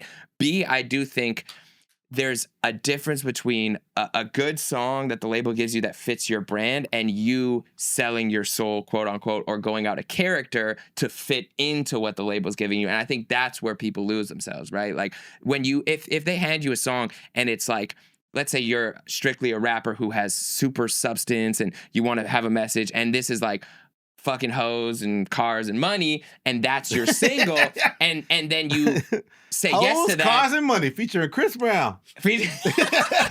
Hoes, Cars and Money. I see why you would turn it down. The other thing that reminded me of is that's a great tune. Fetty Wap, when he had Drake on the remix to My Way, and then he put Monty, his homie, on the official version on his album, which I actually did respect, because you still had the Drake version out there and you had other hits. You had like 3 or 4 other slaps on that album. But Drake don't get you know what happened there? No, give me the... Drake didn't want Monty on the record. Oh, interesting. Yeah, culture-wise. Don't get DJ Hed started. Drake pulled the record back. Oh, wait, explain. So the version of Drake's giving you the stimulus package. I love this record. I'll jump on the record. And then Fetty tried to pivot it to also put Monty's So 3 verses. to launch Monty's Yeah. off, you know, but I don't think Drake agreed with that direction. So Interesting. so the Fetty Wap Drake is never officially out. Yeah, it's only on SoundCloud. Yep. Crazy Drake verse though. Drake pulled it back because he didn't want it to be used to launch Monty. He's like, Wow. I'm blessing you, Mr. Fetty Wap, Mr. Summer 2015 smash record guy. But yeah. You're not gonna use me to launch your artist, Monty. You didn't know that one? Okay. No, I didn't know that. No. You didn't have the vision. I know it surprises DJ Hed that would happen, something like that. Where he was like, It's on brand. You know what also is crazy? Speaking of crazy Drake features that took people's career to a different level, Tuesday, one of maybe Drake's best features ever, in my opinion. You saw the burger video? Why you why bringing that up? is CT so happy? Why are you bringing that up? Why are we picking on McConan up here? McConan is out there flipping burgers. Okay, what is he supposed to do? I am not mad at him for flipping burgers. I am mad at the situation. McConan, you enjoy your Labor Day, McConan. You enjoy Labor Day, buddy. Yeah, yes. Damn it. Yes. McConan should take labor. Honest labor. Working, getting this money. You know what I'm saying? If you need me to come guest chef at your motherfucking spot, holla at me. Yo, give him a job at the Marathon Burger, man. Give him at the Marathon. Yeah. We got the for the culture. Smash burgers going off tonight. You know, I'm tired already though. But okay, who's to say he's not still making his music? Is he making music? I mean, he might be making music. He might be making money off music. He might just need some extra money right now, which I respect. Just from a music business perspective. What if he just like making burgers? He might love making burgers. Like, this might be his just passion. like to work. It's Labor Day. He likes this to work. Might be his passion. I just wanted to know from a music business perspective, what would a song like Tuesday, what should the residuals look like if you do sign a good deal on a single like that? Like, it's 100% of your publishing. I think it's all your publishing. Me. So it's a two. And I sign you to OVO Records for this one record. 200 million streams. I think it's platinum, I want to say. Google this. CPM Spotify stream. On a Tuesday. Cost per, okay, as of right now, it's averaging 0.003 to 0.005. So do the math on that. So the CPM is cost per measure. Okay, for you people who don't know what we're talking about. Cost per measure, and you can use the AI if you want. But what you can do is you can figure out whatever CPM for per platform. Like YouTube essentially pays like, I think it's about $3,000 or $3,500 per million.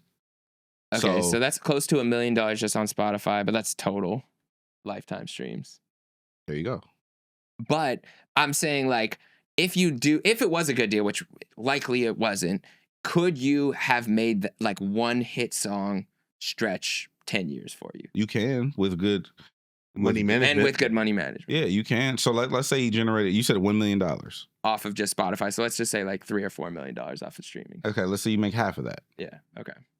Because there are taxes. Off a 360 deal, right? Yeah. So half of what? $4 million would be 2. But it came up before streaming, so you got to remember like iTunes sales and stuff like that. I'm lowballing it. Okay, let's say 10. So 10 million. Yeah. So you're saying that I Love McConan generated $10 million off of just that one song. Off of that one but song. I think OVO purchased that record because Drake would do one-off single deals. Likely that's what happened. I was just trying to see what the opposite would look like. Yes, I don't know what he paid for that record, because he would still get probably a percentage of the record, but they bought the so sometimes what they do is, I was talking to an artist the other day that his first big single he was giving to an artist, and he was an unknown producer, and the artist went to him and said, "Hey, I'll give you $5,000 to buy the song," and he was like, "Well, I haven't eaten today, so $5,000 sounds nice, but I want to build my career. Can I get credit on the song?" And the artist was like, "No, but I'll give you $5,000 today, and the song will be mine. It'll help you still." And he's like, "That doesn't sound good to me. If you love this song so much, I know another artist is going to love it." And the artist was like, "Okay, you're smart. How about we do 50-50 on it, and you get writing credit and producer credit?" So he ended up making enough money to really boost his career. Yeah. But if they would have done that, where again, at this point, McConan wasn't a huge artist, I'm sure they came with something like that. And maybe not as predatory, maybe it was a better deal up front, but... He's making a call to make sure. So, I mean... calling the embassy? No. As if they have a front desk. That sounds like you just call the front desk you busy? Of the embassy.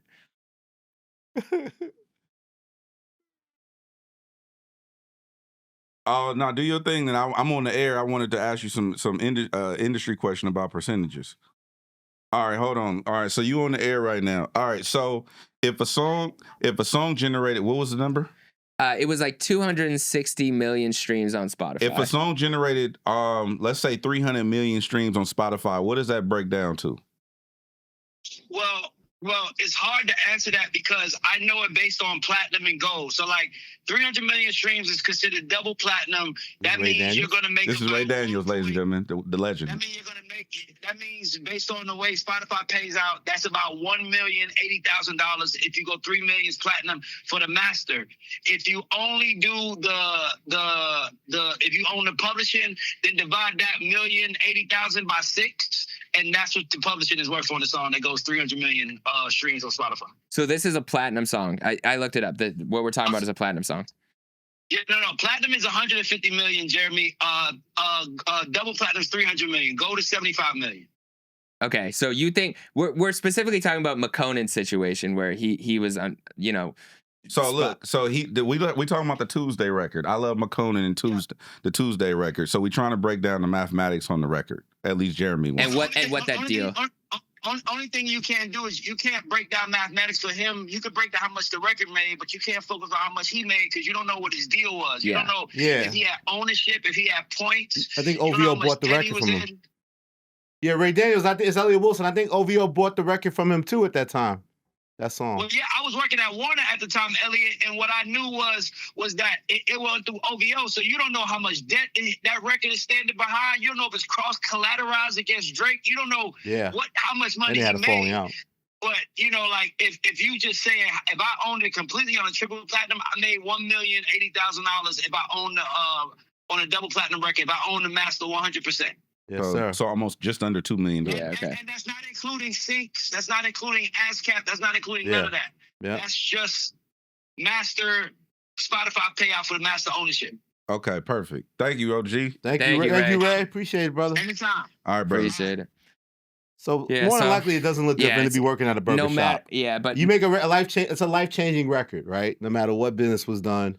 He obviously had a falling out with Drake, so it's disturbing to see him work in the burger shop, but we don't know all the details. It's not disturbing to me. Once you made a record like that, it's not disturbing to me. Okay. People got to do what they got to do. No, I respect it, but what Elliott is saying is like you would have wished somebody who did have that type of success. Why is he laughing at you so loud?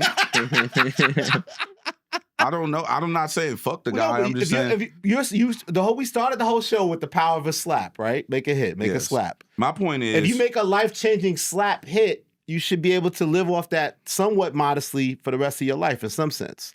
In the that old you don't model. have to live working at a burger shop. Okay, so here's what I do know. Back in my day, when I started in the music business before streaming, and it was just. There was 3 ways to get your music heard. There was just in the streets, there was radio, and there was clubs. The streets meaning bootleggers, swap meets, mixtapes. Underground. Underground, right? Then you had the radio, and then if you got really big, then you got access to the platforms like MTV, BET, etc., right? Mm-hmm. So the 3 ways to get your music ground level heard, the streets, radio, and in the clubs. I remember when you got a hit record, whether me and Glasses did the math on this one time. We sat down with, well, I ain't gonna say who we sat down with, but there was a music industry veteran that kind of helped us a little bit. And we figured out the numbers. If you make a record that goes #1 in the country, that record will bring you, even after your deal, your splits, everything, that record would generate you approximately between $3,000 and $10,000 a month for pretty much the rest of your life, the rest of your adult life. Working a good job. Pre-streaming.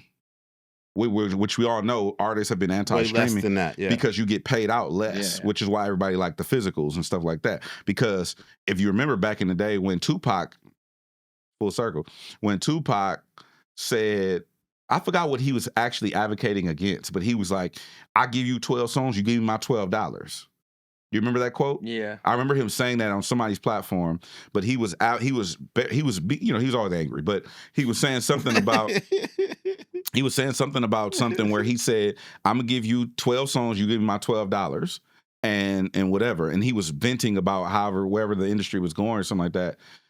I think that's a crazy 1-to-1 when you think about it versus how streaming is set up now. Mm-hmm.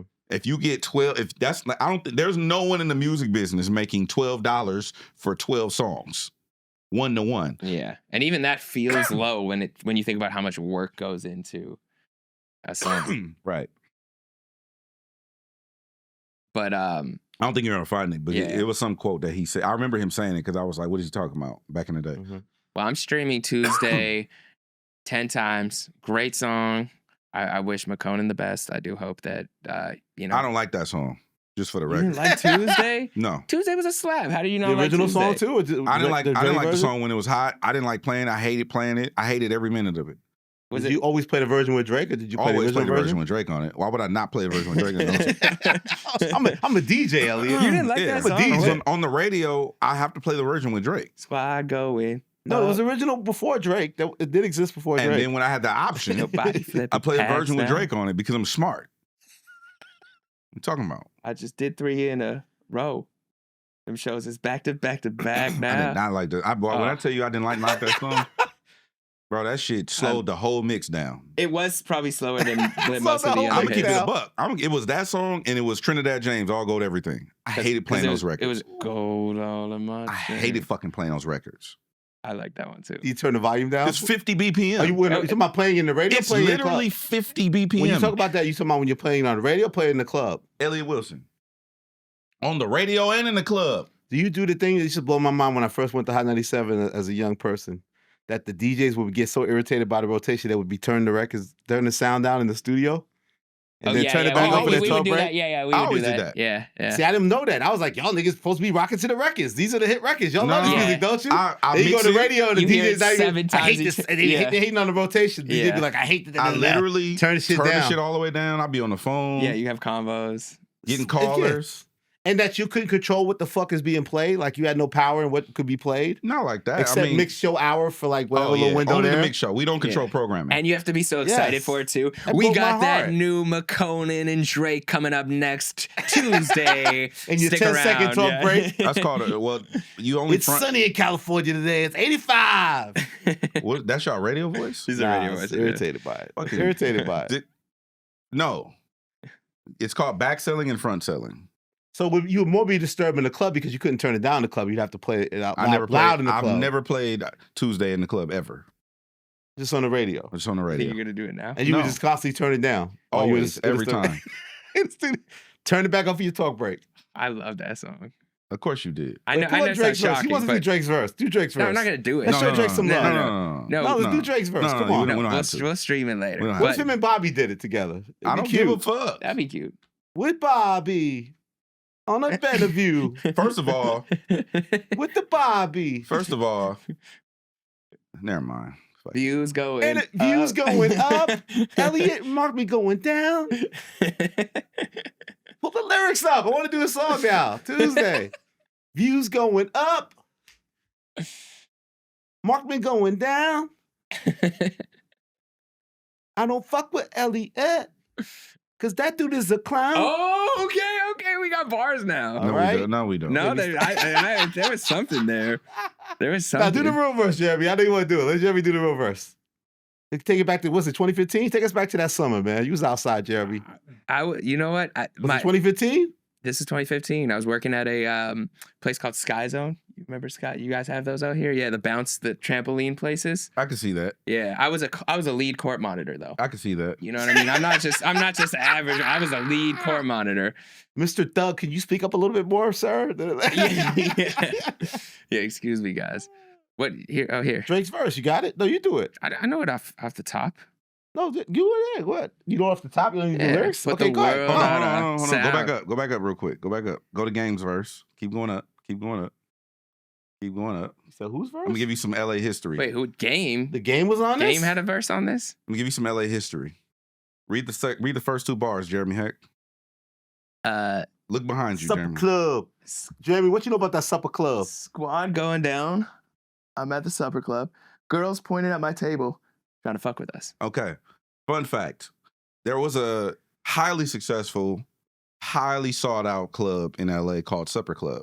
Yeah. And it was on Tuesday nights. This song became like the antithesis of that, right? Yeah. So that's what Game is referring to. I'm at Supper Club because it's Tuesday. and that's Supper Club Tuesday. Shout out to the whole team that did that. Shout out to DJ BAD mainly. Other thing is, if you remember a couple of weeks ago on my spotlight, I spotlighted an album called Supper Club that Joe Moses and Jason Martin Problem put out in homage to Supper Club Tuesdays. Wow. You know the hardest Supper Club line was? Who did that? Dr. Dre. You can find me at the Supper Club. Look at that, Dr. Dre lyrics, Supper Club. He didn't say that. He said it like that. No, he didn't. With bad bitches at the Supper Club. He didn't say that. He said something like that. No, he didn't. I'm making it up. He said, I'm at the Century Club with the Century Club. with my jeans on. All right, you're right. That's my what he bad. said. My bad. I corrected. The West Coast wins Jesus. again. I got it wrong. I'm I at the thought it was- Century Club with my jeans on. That's what he said. Okay, you were right. I was wrong. Yeah, I'm You on can rub one. it in, I might, goddammit. Shit. I might bail up in the Century. In the Century Club. With Not my the jeans Supper on and my Club. team Different strong. generation. My bad. Different generation. Century Club don't even exist no more. Neither do Supper Club. Do you guys say supper or dinner? Wrap this shit up. I'm just asking. He's not That's doing a the verse question. squad going up. We did. The shows is back to You's back to going back up. now. Bobby going up. Do We your just did spotlight. 3 in a row. Wait, real quick. Can we go through a I don't list of sit with things blacks quickly? now. A list of things quickly. Okay, Go. what I did I never miss? sit with blacks now. This is Elliott speaking. Sorry. Okay, wait. Well, did you like the 19 new music videos to the song "Somebody Love Me"? Free Kai Cenat. Free Kai Kai Cenat should be on the Cenat. stream and we should watch them together as a family. What happened to that? He I was would doing like it that. when he was in Toronto. It was supposed to go down, right? I would like that. That was my favorite song Somebody off the album. said, I so think somebody think at that'd be our dope. wonderful company, HipHopDX, said the animated one is the best one. I saw big enough. There's an animated version. Yeah, of it. there was a cool. I didn't watch all 19. I will. Any I will. standouts? The one I watched was cool. It was it was the first one on the website, and it was like women in the dark, and like there was body paint going on. It was cool. Whoever the A little director was anticlimactic dope. though, right? The release of these videos. A little bit, but great song. Fair to say. Okay, DJ Khaled, 2 new singles dropping. They'll be out by the time this The reggae one dropped releases. this morning. I haven't heard it yet. Oh, it's Time of out? taping. Do you remind me? I sent you the video. And is that so? It's a big deal because you got all the iconic Jamaican reggae artists together. And shout out Vibes my girl Cartel. Kaylin Arnold, who's been to a bunch of Something Dope events. Super dope rapper. Oh, good look for her then. Yeah, she's been Okay. working with Khaled, so super big shout out to her. So Khaled did Big a video moment. at the time we did this Thursday morning. He did a video. He dropped a video to that, and there's another reggae song that I think is better than that song in the video he previews. And then tonight we understand why he's been bigging up Young Boy because Young Boy's on the single with him and Post Malone. We have not heard that yet at the time of this. So do you think Young Boy can fill the hole that Drake left on this album once he backed out? Young Boy never broke again. Drake featured never again. Right? No, That's what it sounds Young like. Boy. New Mustard and LMA dropping. Any West Coast LMA insight single. on LMA that single. I'm excited. I like LMA. Mustard's talking like it. LMA is from London. Mustard's talking about that shit No, like it's gonna be Mustard's one of them West ones. What? Mustard's talking that shit like it's about to be one of them ones, one of them hits or slaps. I I haven't like heard it LMA. yet. Shout out to LMA. Jason Tatum.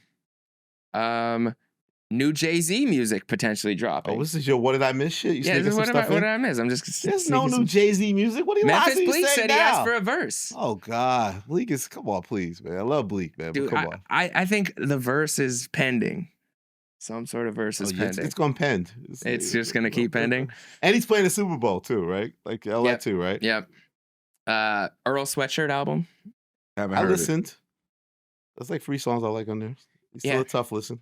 He's another guy who's very intricate at rap. What do they Great call at it? rapping. They call it but that lo-fi rap. Yeah, it's I kind of haven't. lo-fi. Not interested. Yeah. No, I it do. was- That last song I do like a lot. What's the last song called? Exhaust. I like that record. Exhaust. yeah. And there's 3 other records I can tolerate. So my version of Earl is a I can 5-track album. tolerate. I have 5 Earl tracks on Okay. here. It's 5. That's my version of the album. And Exhaust is the best one. I like Tourmaline, I think. That was my favorite. But yeah, it's very intricate. It's not necessarily for me. But it Damn, is this dope, shit must be. dope It's rapping. not for you. You didn't grow up with the Odd Futures. No, I love Odd Future. Frank Ocean is when they one were of my ghosts. busting their Tyler is lips one of and my bleeding in ghosts. videos and shit, jumping off skateboards and shit. Nah, You I wasn't. fuck you with wasn't Odd Future. It's just, it wasn't what, you my turned your type back of on Earl Sweatshirt. When did it happen? When he I went didn't away? turn my back. I wasn't a huge Earl Sweatshirt fan. Like I liked his first album a lot, and then over the course, it's just the songs is what it's missing. I think like it's really great raps, but same with like how West Side Gun's album. I didn't get all the way through it, but great raps, high quality raps, missing some song structure to me personally. I'm still gonna spotlight West Side Gun, but Okay. Okay. Did you hear that me and your former co-host are the gatekeepers of hip hop? What? Yeah, me and Jeremy's starting to get attacked with other white people in hip hop. The account got deleted. It got created a few days ago. Is that what you did? You shut him down? Apparently. You shutting people down in the industry?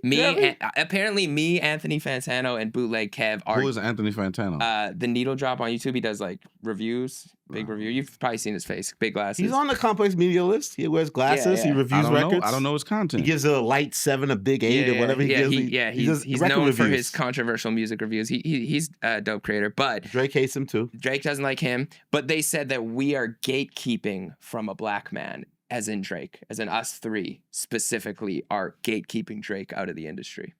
Would you agree? Yeah. I tried to tell him, like, I have that type of power. Yeah. It took him so long to understand that. Yeah, it's like, well, I was so behind the scenes for a while, like making these plays and stuff, you know. So how are you receiving now that you're becoming looked at as an evil, powerful white person in hip hop? I don't take that controls things, that oppresses. Yeah, no, I don't take it seriously when it's all coming from the exact same avenue. If there's no owls in the bio and there's no $3 signs in the Twitter name, then maybe I'll take it a little more seriously. I fuck with Bootleg Kev though, because that nigga be like, I'm in LA, I'm in Phoenix. It's like they only miss a beat. I saw Kev pull up to the Clip show. Yeah, we talking about the Clip show. I was like, Bootleg Kev is everywhere. They're never there. I was on a flight. Coming back from New York, Bootleg Kev was on the flight. It's like Bootleg Kev be everywhere, man. Shout out Bootleg Kev. Yeah, I was hardest working white man in the business. They were getting at me online though. All right, Elliott. No, Jeremy's works pretty hard. You be too. making these proclamations. I'm okay with giving. Kev has done it for much longer than me. I'm okay with giving Kev the hardest working white man. This is watermelon, Jeremy Hecht. I don't like any fruit, so I wouldn't like it. My phobia. You have a fruit phobia? Yeah. We went over this. Oh, yeah, God. I do. It's unfortunate. I'm working on it Fruit through phobia. exposure therapy, just being around it more. You know what I mean? Just having it out on the table. Wait, you really scared of fruit? It's kind of a phobia. Apples, oranges, Interesting. anything? Yeah, all Any of it. level? It's kind of a prejudice almost against like Your the girl can't entire hand you a group. melon real quick? She's the only one who can get me to eat fruit because she'll be like, eat it, try this, and I'll be like, no, I don't want to. She'll be like, berries, come on, Jeremy, it's berries. Yeah, exactly. So I do for her. But So you'd go to war with a nigga who's one of the greatest artists of all time, who's rich beyond measure, who has his own plane and is the mayor of Canada, and you will go to a hardcore rap show and stand in the mosh pit, but heaven forbid a nigga walk in here with a lemon. I like lemons. Lemons and A limes. lemon is a fruit. I know. I can do some. Avocado, I can do if it's mashed. If you kill the avocado, I can do it. A lemon and lime, if you kill it, what's you the most can crush terrifying it. fruit? That one in the middle looks pretty scary with the seeds. One of those with What's little that fuzzy, one? the fuzzy shit on it. What do you call those? Papaya? Yeah, papaya, Papaya. looks scary. Shout out to Amaya, but the papaya looks pretty scary. So a papaya would completely freak you out? Yeah, scarier than Twitter stands for sure. Jeremy, you sad that I saw Kendrick Lamar live and you Okay, didn't? they were getting on me. I admitted. White man's always late. No, the white man could show I up was on not. time. I was not. To see Kendrick Lamar. I was not. Show up at the live show at the Nova over the Clipse live on stage. Let me explain. Okay, I won't. You're the last one to show up to the show today. The white man is always late. I won't put his name out there because he's my guy. You've probably heard me mention his name before. Mick Jenkins. No, but Chris Patrick. Well, Chris Patrick. Okay, well, don't put him out there. Okay, so Was Chris Patrick? It was. You met him there. Chris I was Patrick with is the him. reason you was late? Yes. I would never speak to him again. No. I never review his albums. Hold up. This is why I wouldn't make Hawaiian versions of his albums. I wouldn't do it at all. I'm throwing my boy Chris You're Patrick blaming some it on bail. another white man? You're blaming it on another white man while you were late. He's not white. Oh, I'm sorry. My bad. He's not. My bad. Chris Patrick. My bad. My Okay. bad. So you're blaming it on a black man. Well, I'm not blaming. I'm just giving you the story as to what happened. Okay, all right. Okay, so I pulled up an hour early. Okay, I got there an hour early because I did not want to miss anything. But Chris Patrick was coming from the airport because he was helping his friend move. He was being a good friend to his friend in Vegas. Caught a flight just to catch the Clipse show. Was coming straight from the airport. He's like, "Yo, I'll be there in a bit. Wait for me." I was like, cool. And I had both tickets. I had both tickets in my phone. So I couldn't enter and re-enter and send the tickets and stuff. It was all on one thing. I go grab a bite to eat a snack, some onion rings. I saw Van Lathan. We were talking about J Electronica. Shout out to Van Lathan. And I'm waiting, okay? And then I'm outside. He's like, all right, I'm pulling up. It's 9:30. Is Earth Gang still performing? Earth Gang is performing. Still? Okay. And I'm checking in. I'm like, I'm checking in with my guy. I'm like, yo, has Earth Gang gone on? He's like, they're on right now. Cool. We still have time. It's 9:30 and I'm outside and he's like, I'm pulling up. And then I open Twitter. It's like 9:32, 9:33. And Justin Hunt had posted a video and said, Kendrick just came out in LA with the Clipse. Yeah, look at him. And Hey, that era. So then my boy Chris Patrick daps me up. He's like, how's it going, bro? I'm like, good. Kendrick just came out. And he's like, right now? I was like, yeah, just like a few minutes ago. And then we walk in. Elise greets us and you missed Kendrick. Kendrick just came out. I was like, I know. And then we see Elliott. Elliott's fired up about Kendrick. The reason fired up, buddy. The reason why I'm forgiving my guy Chris Patrick is because he did introduce me to Jid at the concert.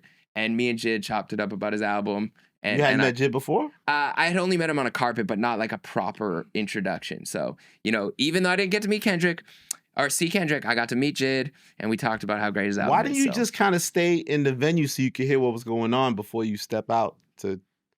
Because there was no re-entry in those. You can't go in and out. You're Jeremy Hecht. You couldn't finesse nothing in what situation? I could have. It's on me. I could have gone. You gotta hear the sounds and know what's going on. You can't just be out there blindly like. Yeah, I could have been upstairs. Right, I could have been upstairs. That is my fault.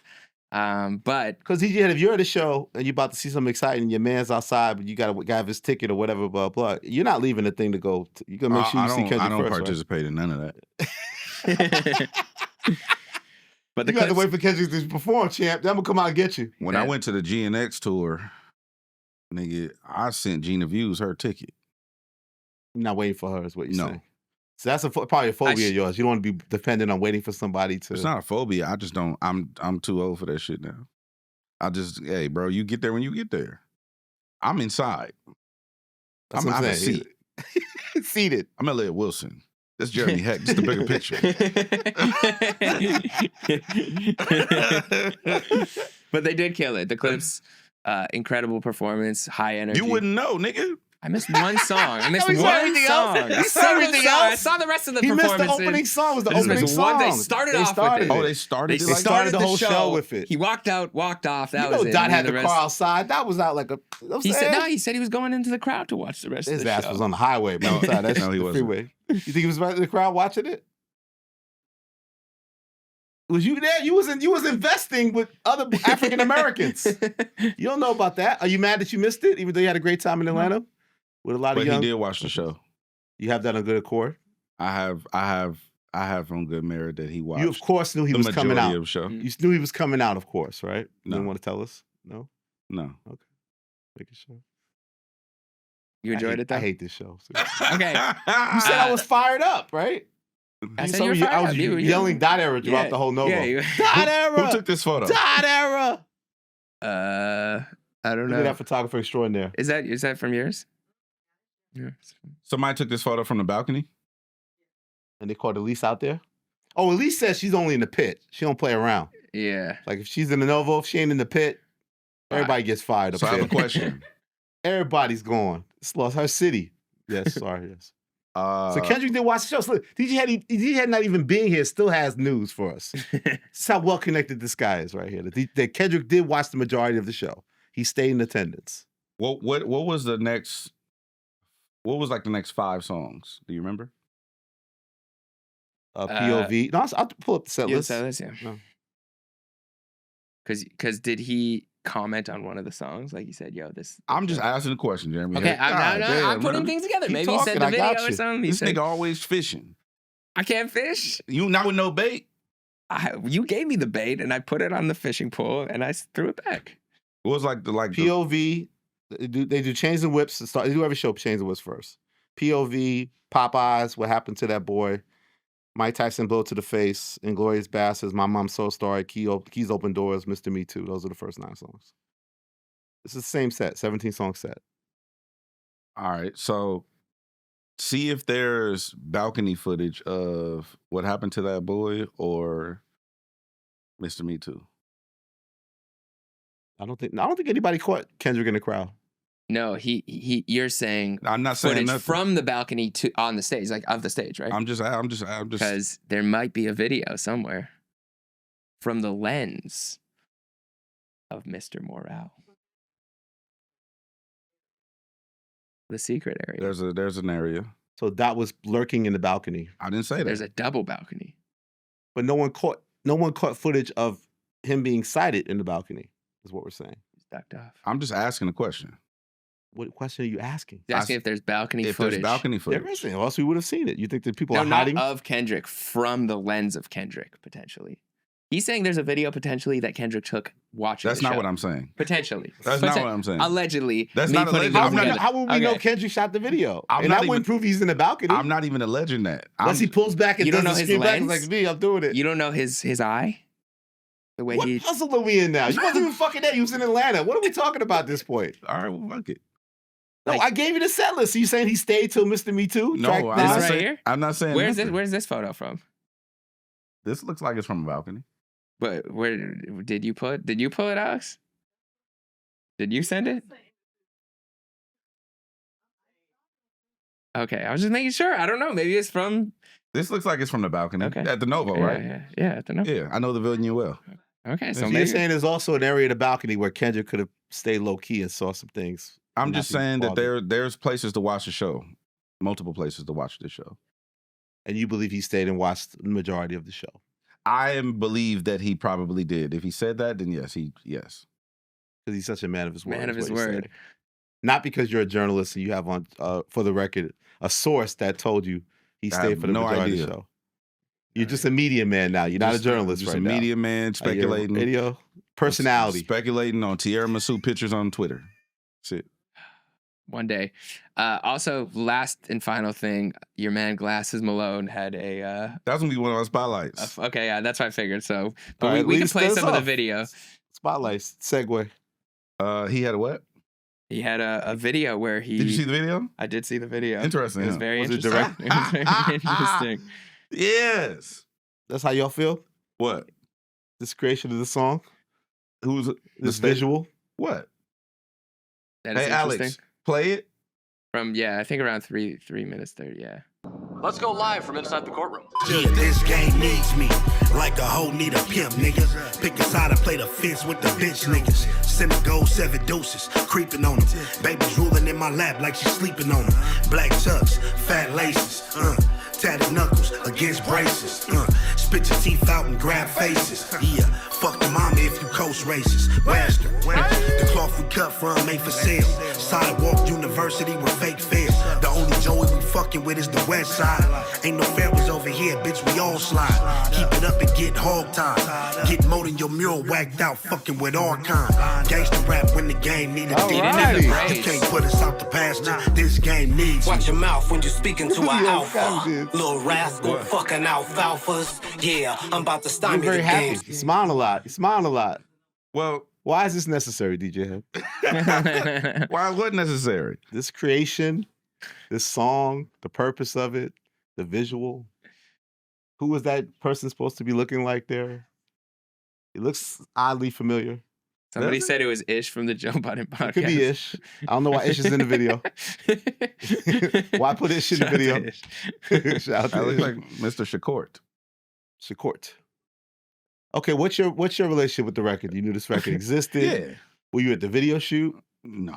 Justin Hunt was in the video. Were you surprised at what No. things that we've seen in the video? Bro, I got Did you sign off on the treatment of the video? I got all this stuff in my phone from G is crazy.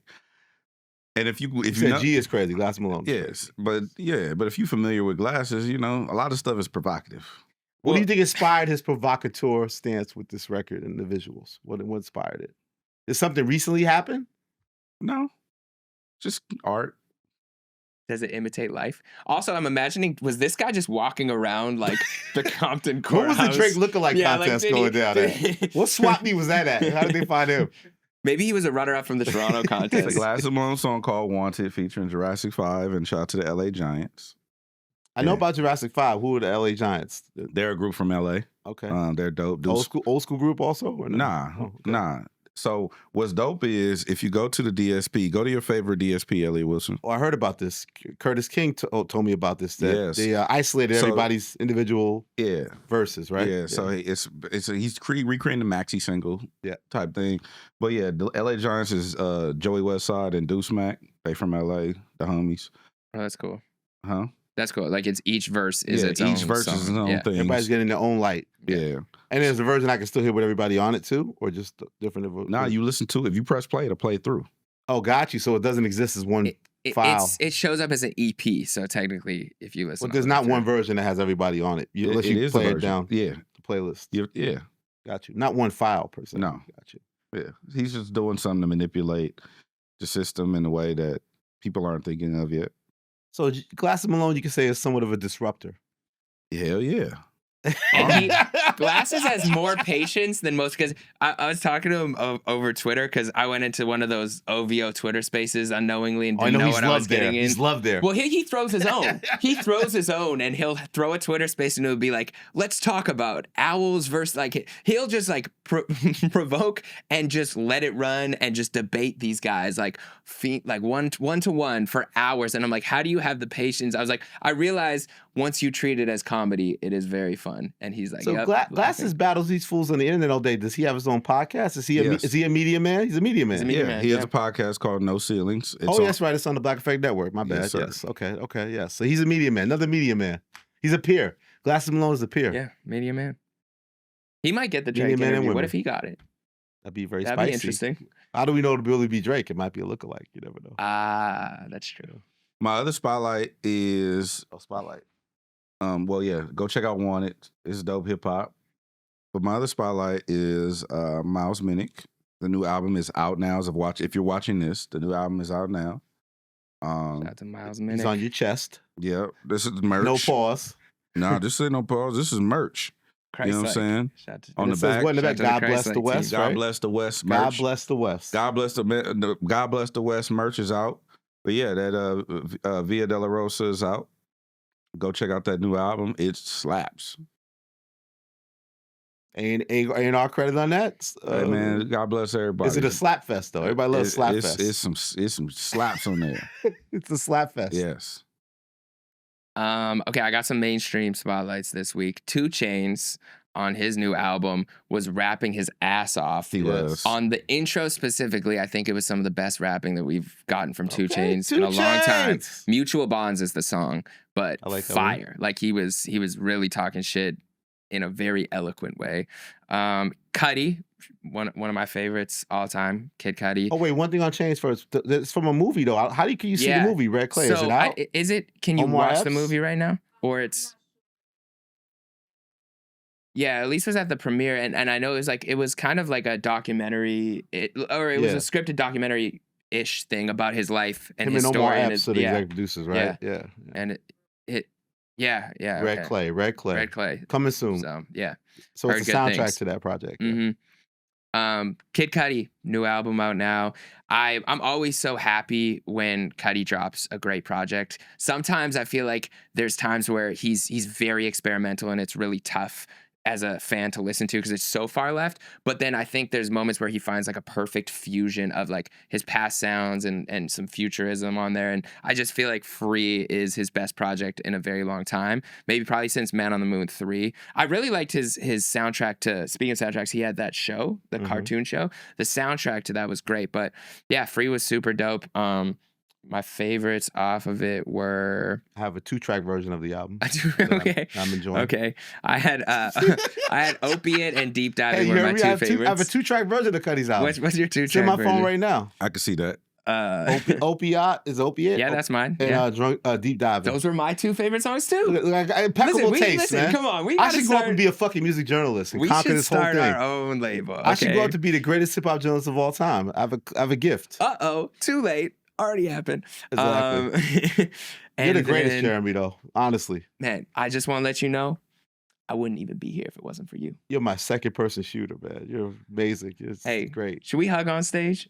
Hug multiple times, Okay, chest to chest, in every city. Every city. And then be regretful of it for the rest of our lives. Somebody drive a and then truck drop a through music this video. He's disgusted like Kendrick was. Disgusted like Duckworth. Disgusted. Bunch of niggas on stage emoting. Hugging and kissing on stage. 3 goats left. Here's the real question, Jeremy Hecht. Yeah. Fuck the music. Do you have this best-selling book by Kid Cudi? I got burying his life and his soul. I really got to listen to the book. I love Big Sean's book, so I'm sure I'll love Kid Cudi's book. Okay. Excited, yeah. Because you grew up, you're one of those young men that Kid Cudi touched your life. Yeah, I wasn't one of those. He saved my life, but I will say he changed my life. I'm one of those white kids that heard Kid Cudi and my entire perspective on life was changed. So I owe Cudi a lot for sure. Shout out Kid Cudi, my best-selling author. I want to add D-Smoke to mine. Yes, shout out to D-Smoke. Yeah, it's called. Also, he's on Soundcheck. Yeah, he's on Soundcheck this week. Yeah. What's it called? I'm sorry. Wake Up Super. Yeah, shout out to Smoke. Yeah, I saw that bit where he was doing the Lauryn Hill verse. That was dope. Yeah, which is a great verse. Yeah, Mystery of Iniquity. Yeah, Iniquity. yeah, great Iniquity. It's the mystery. Yeah. Shout out to D-Smoke. My turn, Spotlight. I'm going to big up West Side Gun because Jeremy was sideways dissing him, and I don't want no I problems. wasn't sideways dissing West Side Gun. So he ain't got no structure, though. You don't make no... I haven't fully heard it, so that's why I don't want to give a full opinion. Nah, he's flooding the market. He's a curator, as we know, leader of the Griselda movement. So he's put out another project. What's the name of the project? Heels Have Eyes too, Heels Have Eyes. He had a John Cena heel song. I like that. That's one of my picks. Yeah. So I have Hill Cena, Powerhouse Hobbs, Mandela. Powerhouse Hobbs features Benny the Butcher. Mandela's produced by Conductor. Brikolai Volkov, that's what Stove God Cooks. Homage to Nikolai Volkov. You know DJ Hed knows about that, the Russian wrestler. You remember the Russian wrestler? Nikolai Volkov. So this is called Brikolai Volkov. Okay. It's an homage. It's a good homage. And then Blow Hendry features, you guys have to guess who Blow Hendry the feature features. The feature is the featuring. Uh, Who's featuring the feature? On It's a Blow surprise Henry. hidden feature, and his fan base is excited by it. Pusha? Nope. More underground. Stove God? Nope. Stove God's on Brikolai Volkov. DJ Hed, do you have any guess? No. Mike, the homie Mike. Mike, MIKE let's go. is on the West Side Gun album. Mike will be mainstream Stop hating on by Mike. the end of this show. So then there's a female rapper. Her name is Mek Monroe. She's from Philly. I wasn't that up on her. She has a record called Know That I like. And I felt like DJ Hed, right? I heard her and I was like, yo, this sample you have, did you clear the sample? Like, da-da-da. And then, Shit. And she's working on clearing the sample. So I don't want to blow it up too much. This record needs to get cleared, all that type of stuff. But I feel like DJ Hed, though. But do you have your shit registered properly? Yeah, media base, Like, yeah. You got to move right out here. You know what I mean? Because I like the record. I think it's dope. It's called Know Elliott That. Wilson telling. No, I'm just saying. You got to get it your right. ducks in order. Get the business right. Got to get the business right. Another female rapper, Bunna B from Atlanta. She's on a joint with Cash Cobain called Hoes Be Mad. I'm fucking with that. And then finally, I'm excited by Joey Badass album. It's finally coming out tonight. I like that they dropped these records, the Dark Aura record, the Still record with Absol and Rhapsody. I like that one. They took the ABK record off, which I thought was interesting. I like that they took that off. And I want to hear the album tonight. It's going to be my first play, my first listen. We know DJ has been listening to the album already ad nauseum. He already had a copy of it multiple weeks ago. He's sick of it. He's sick of it by now, but I'll finally get the press play on Joey Badass's new project, and I'm excited about that. Also, Kaylin Farrell dropped a project, California player, and Big Sad dropped a project, and I need to check out Mariah the Scientist. I want to check out the Stans soundtrack. I gotta go see that movie. Which one?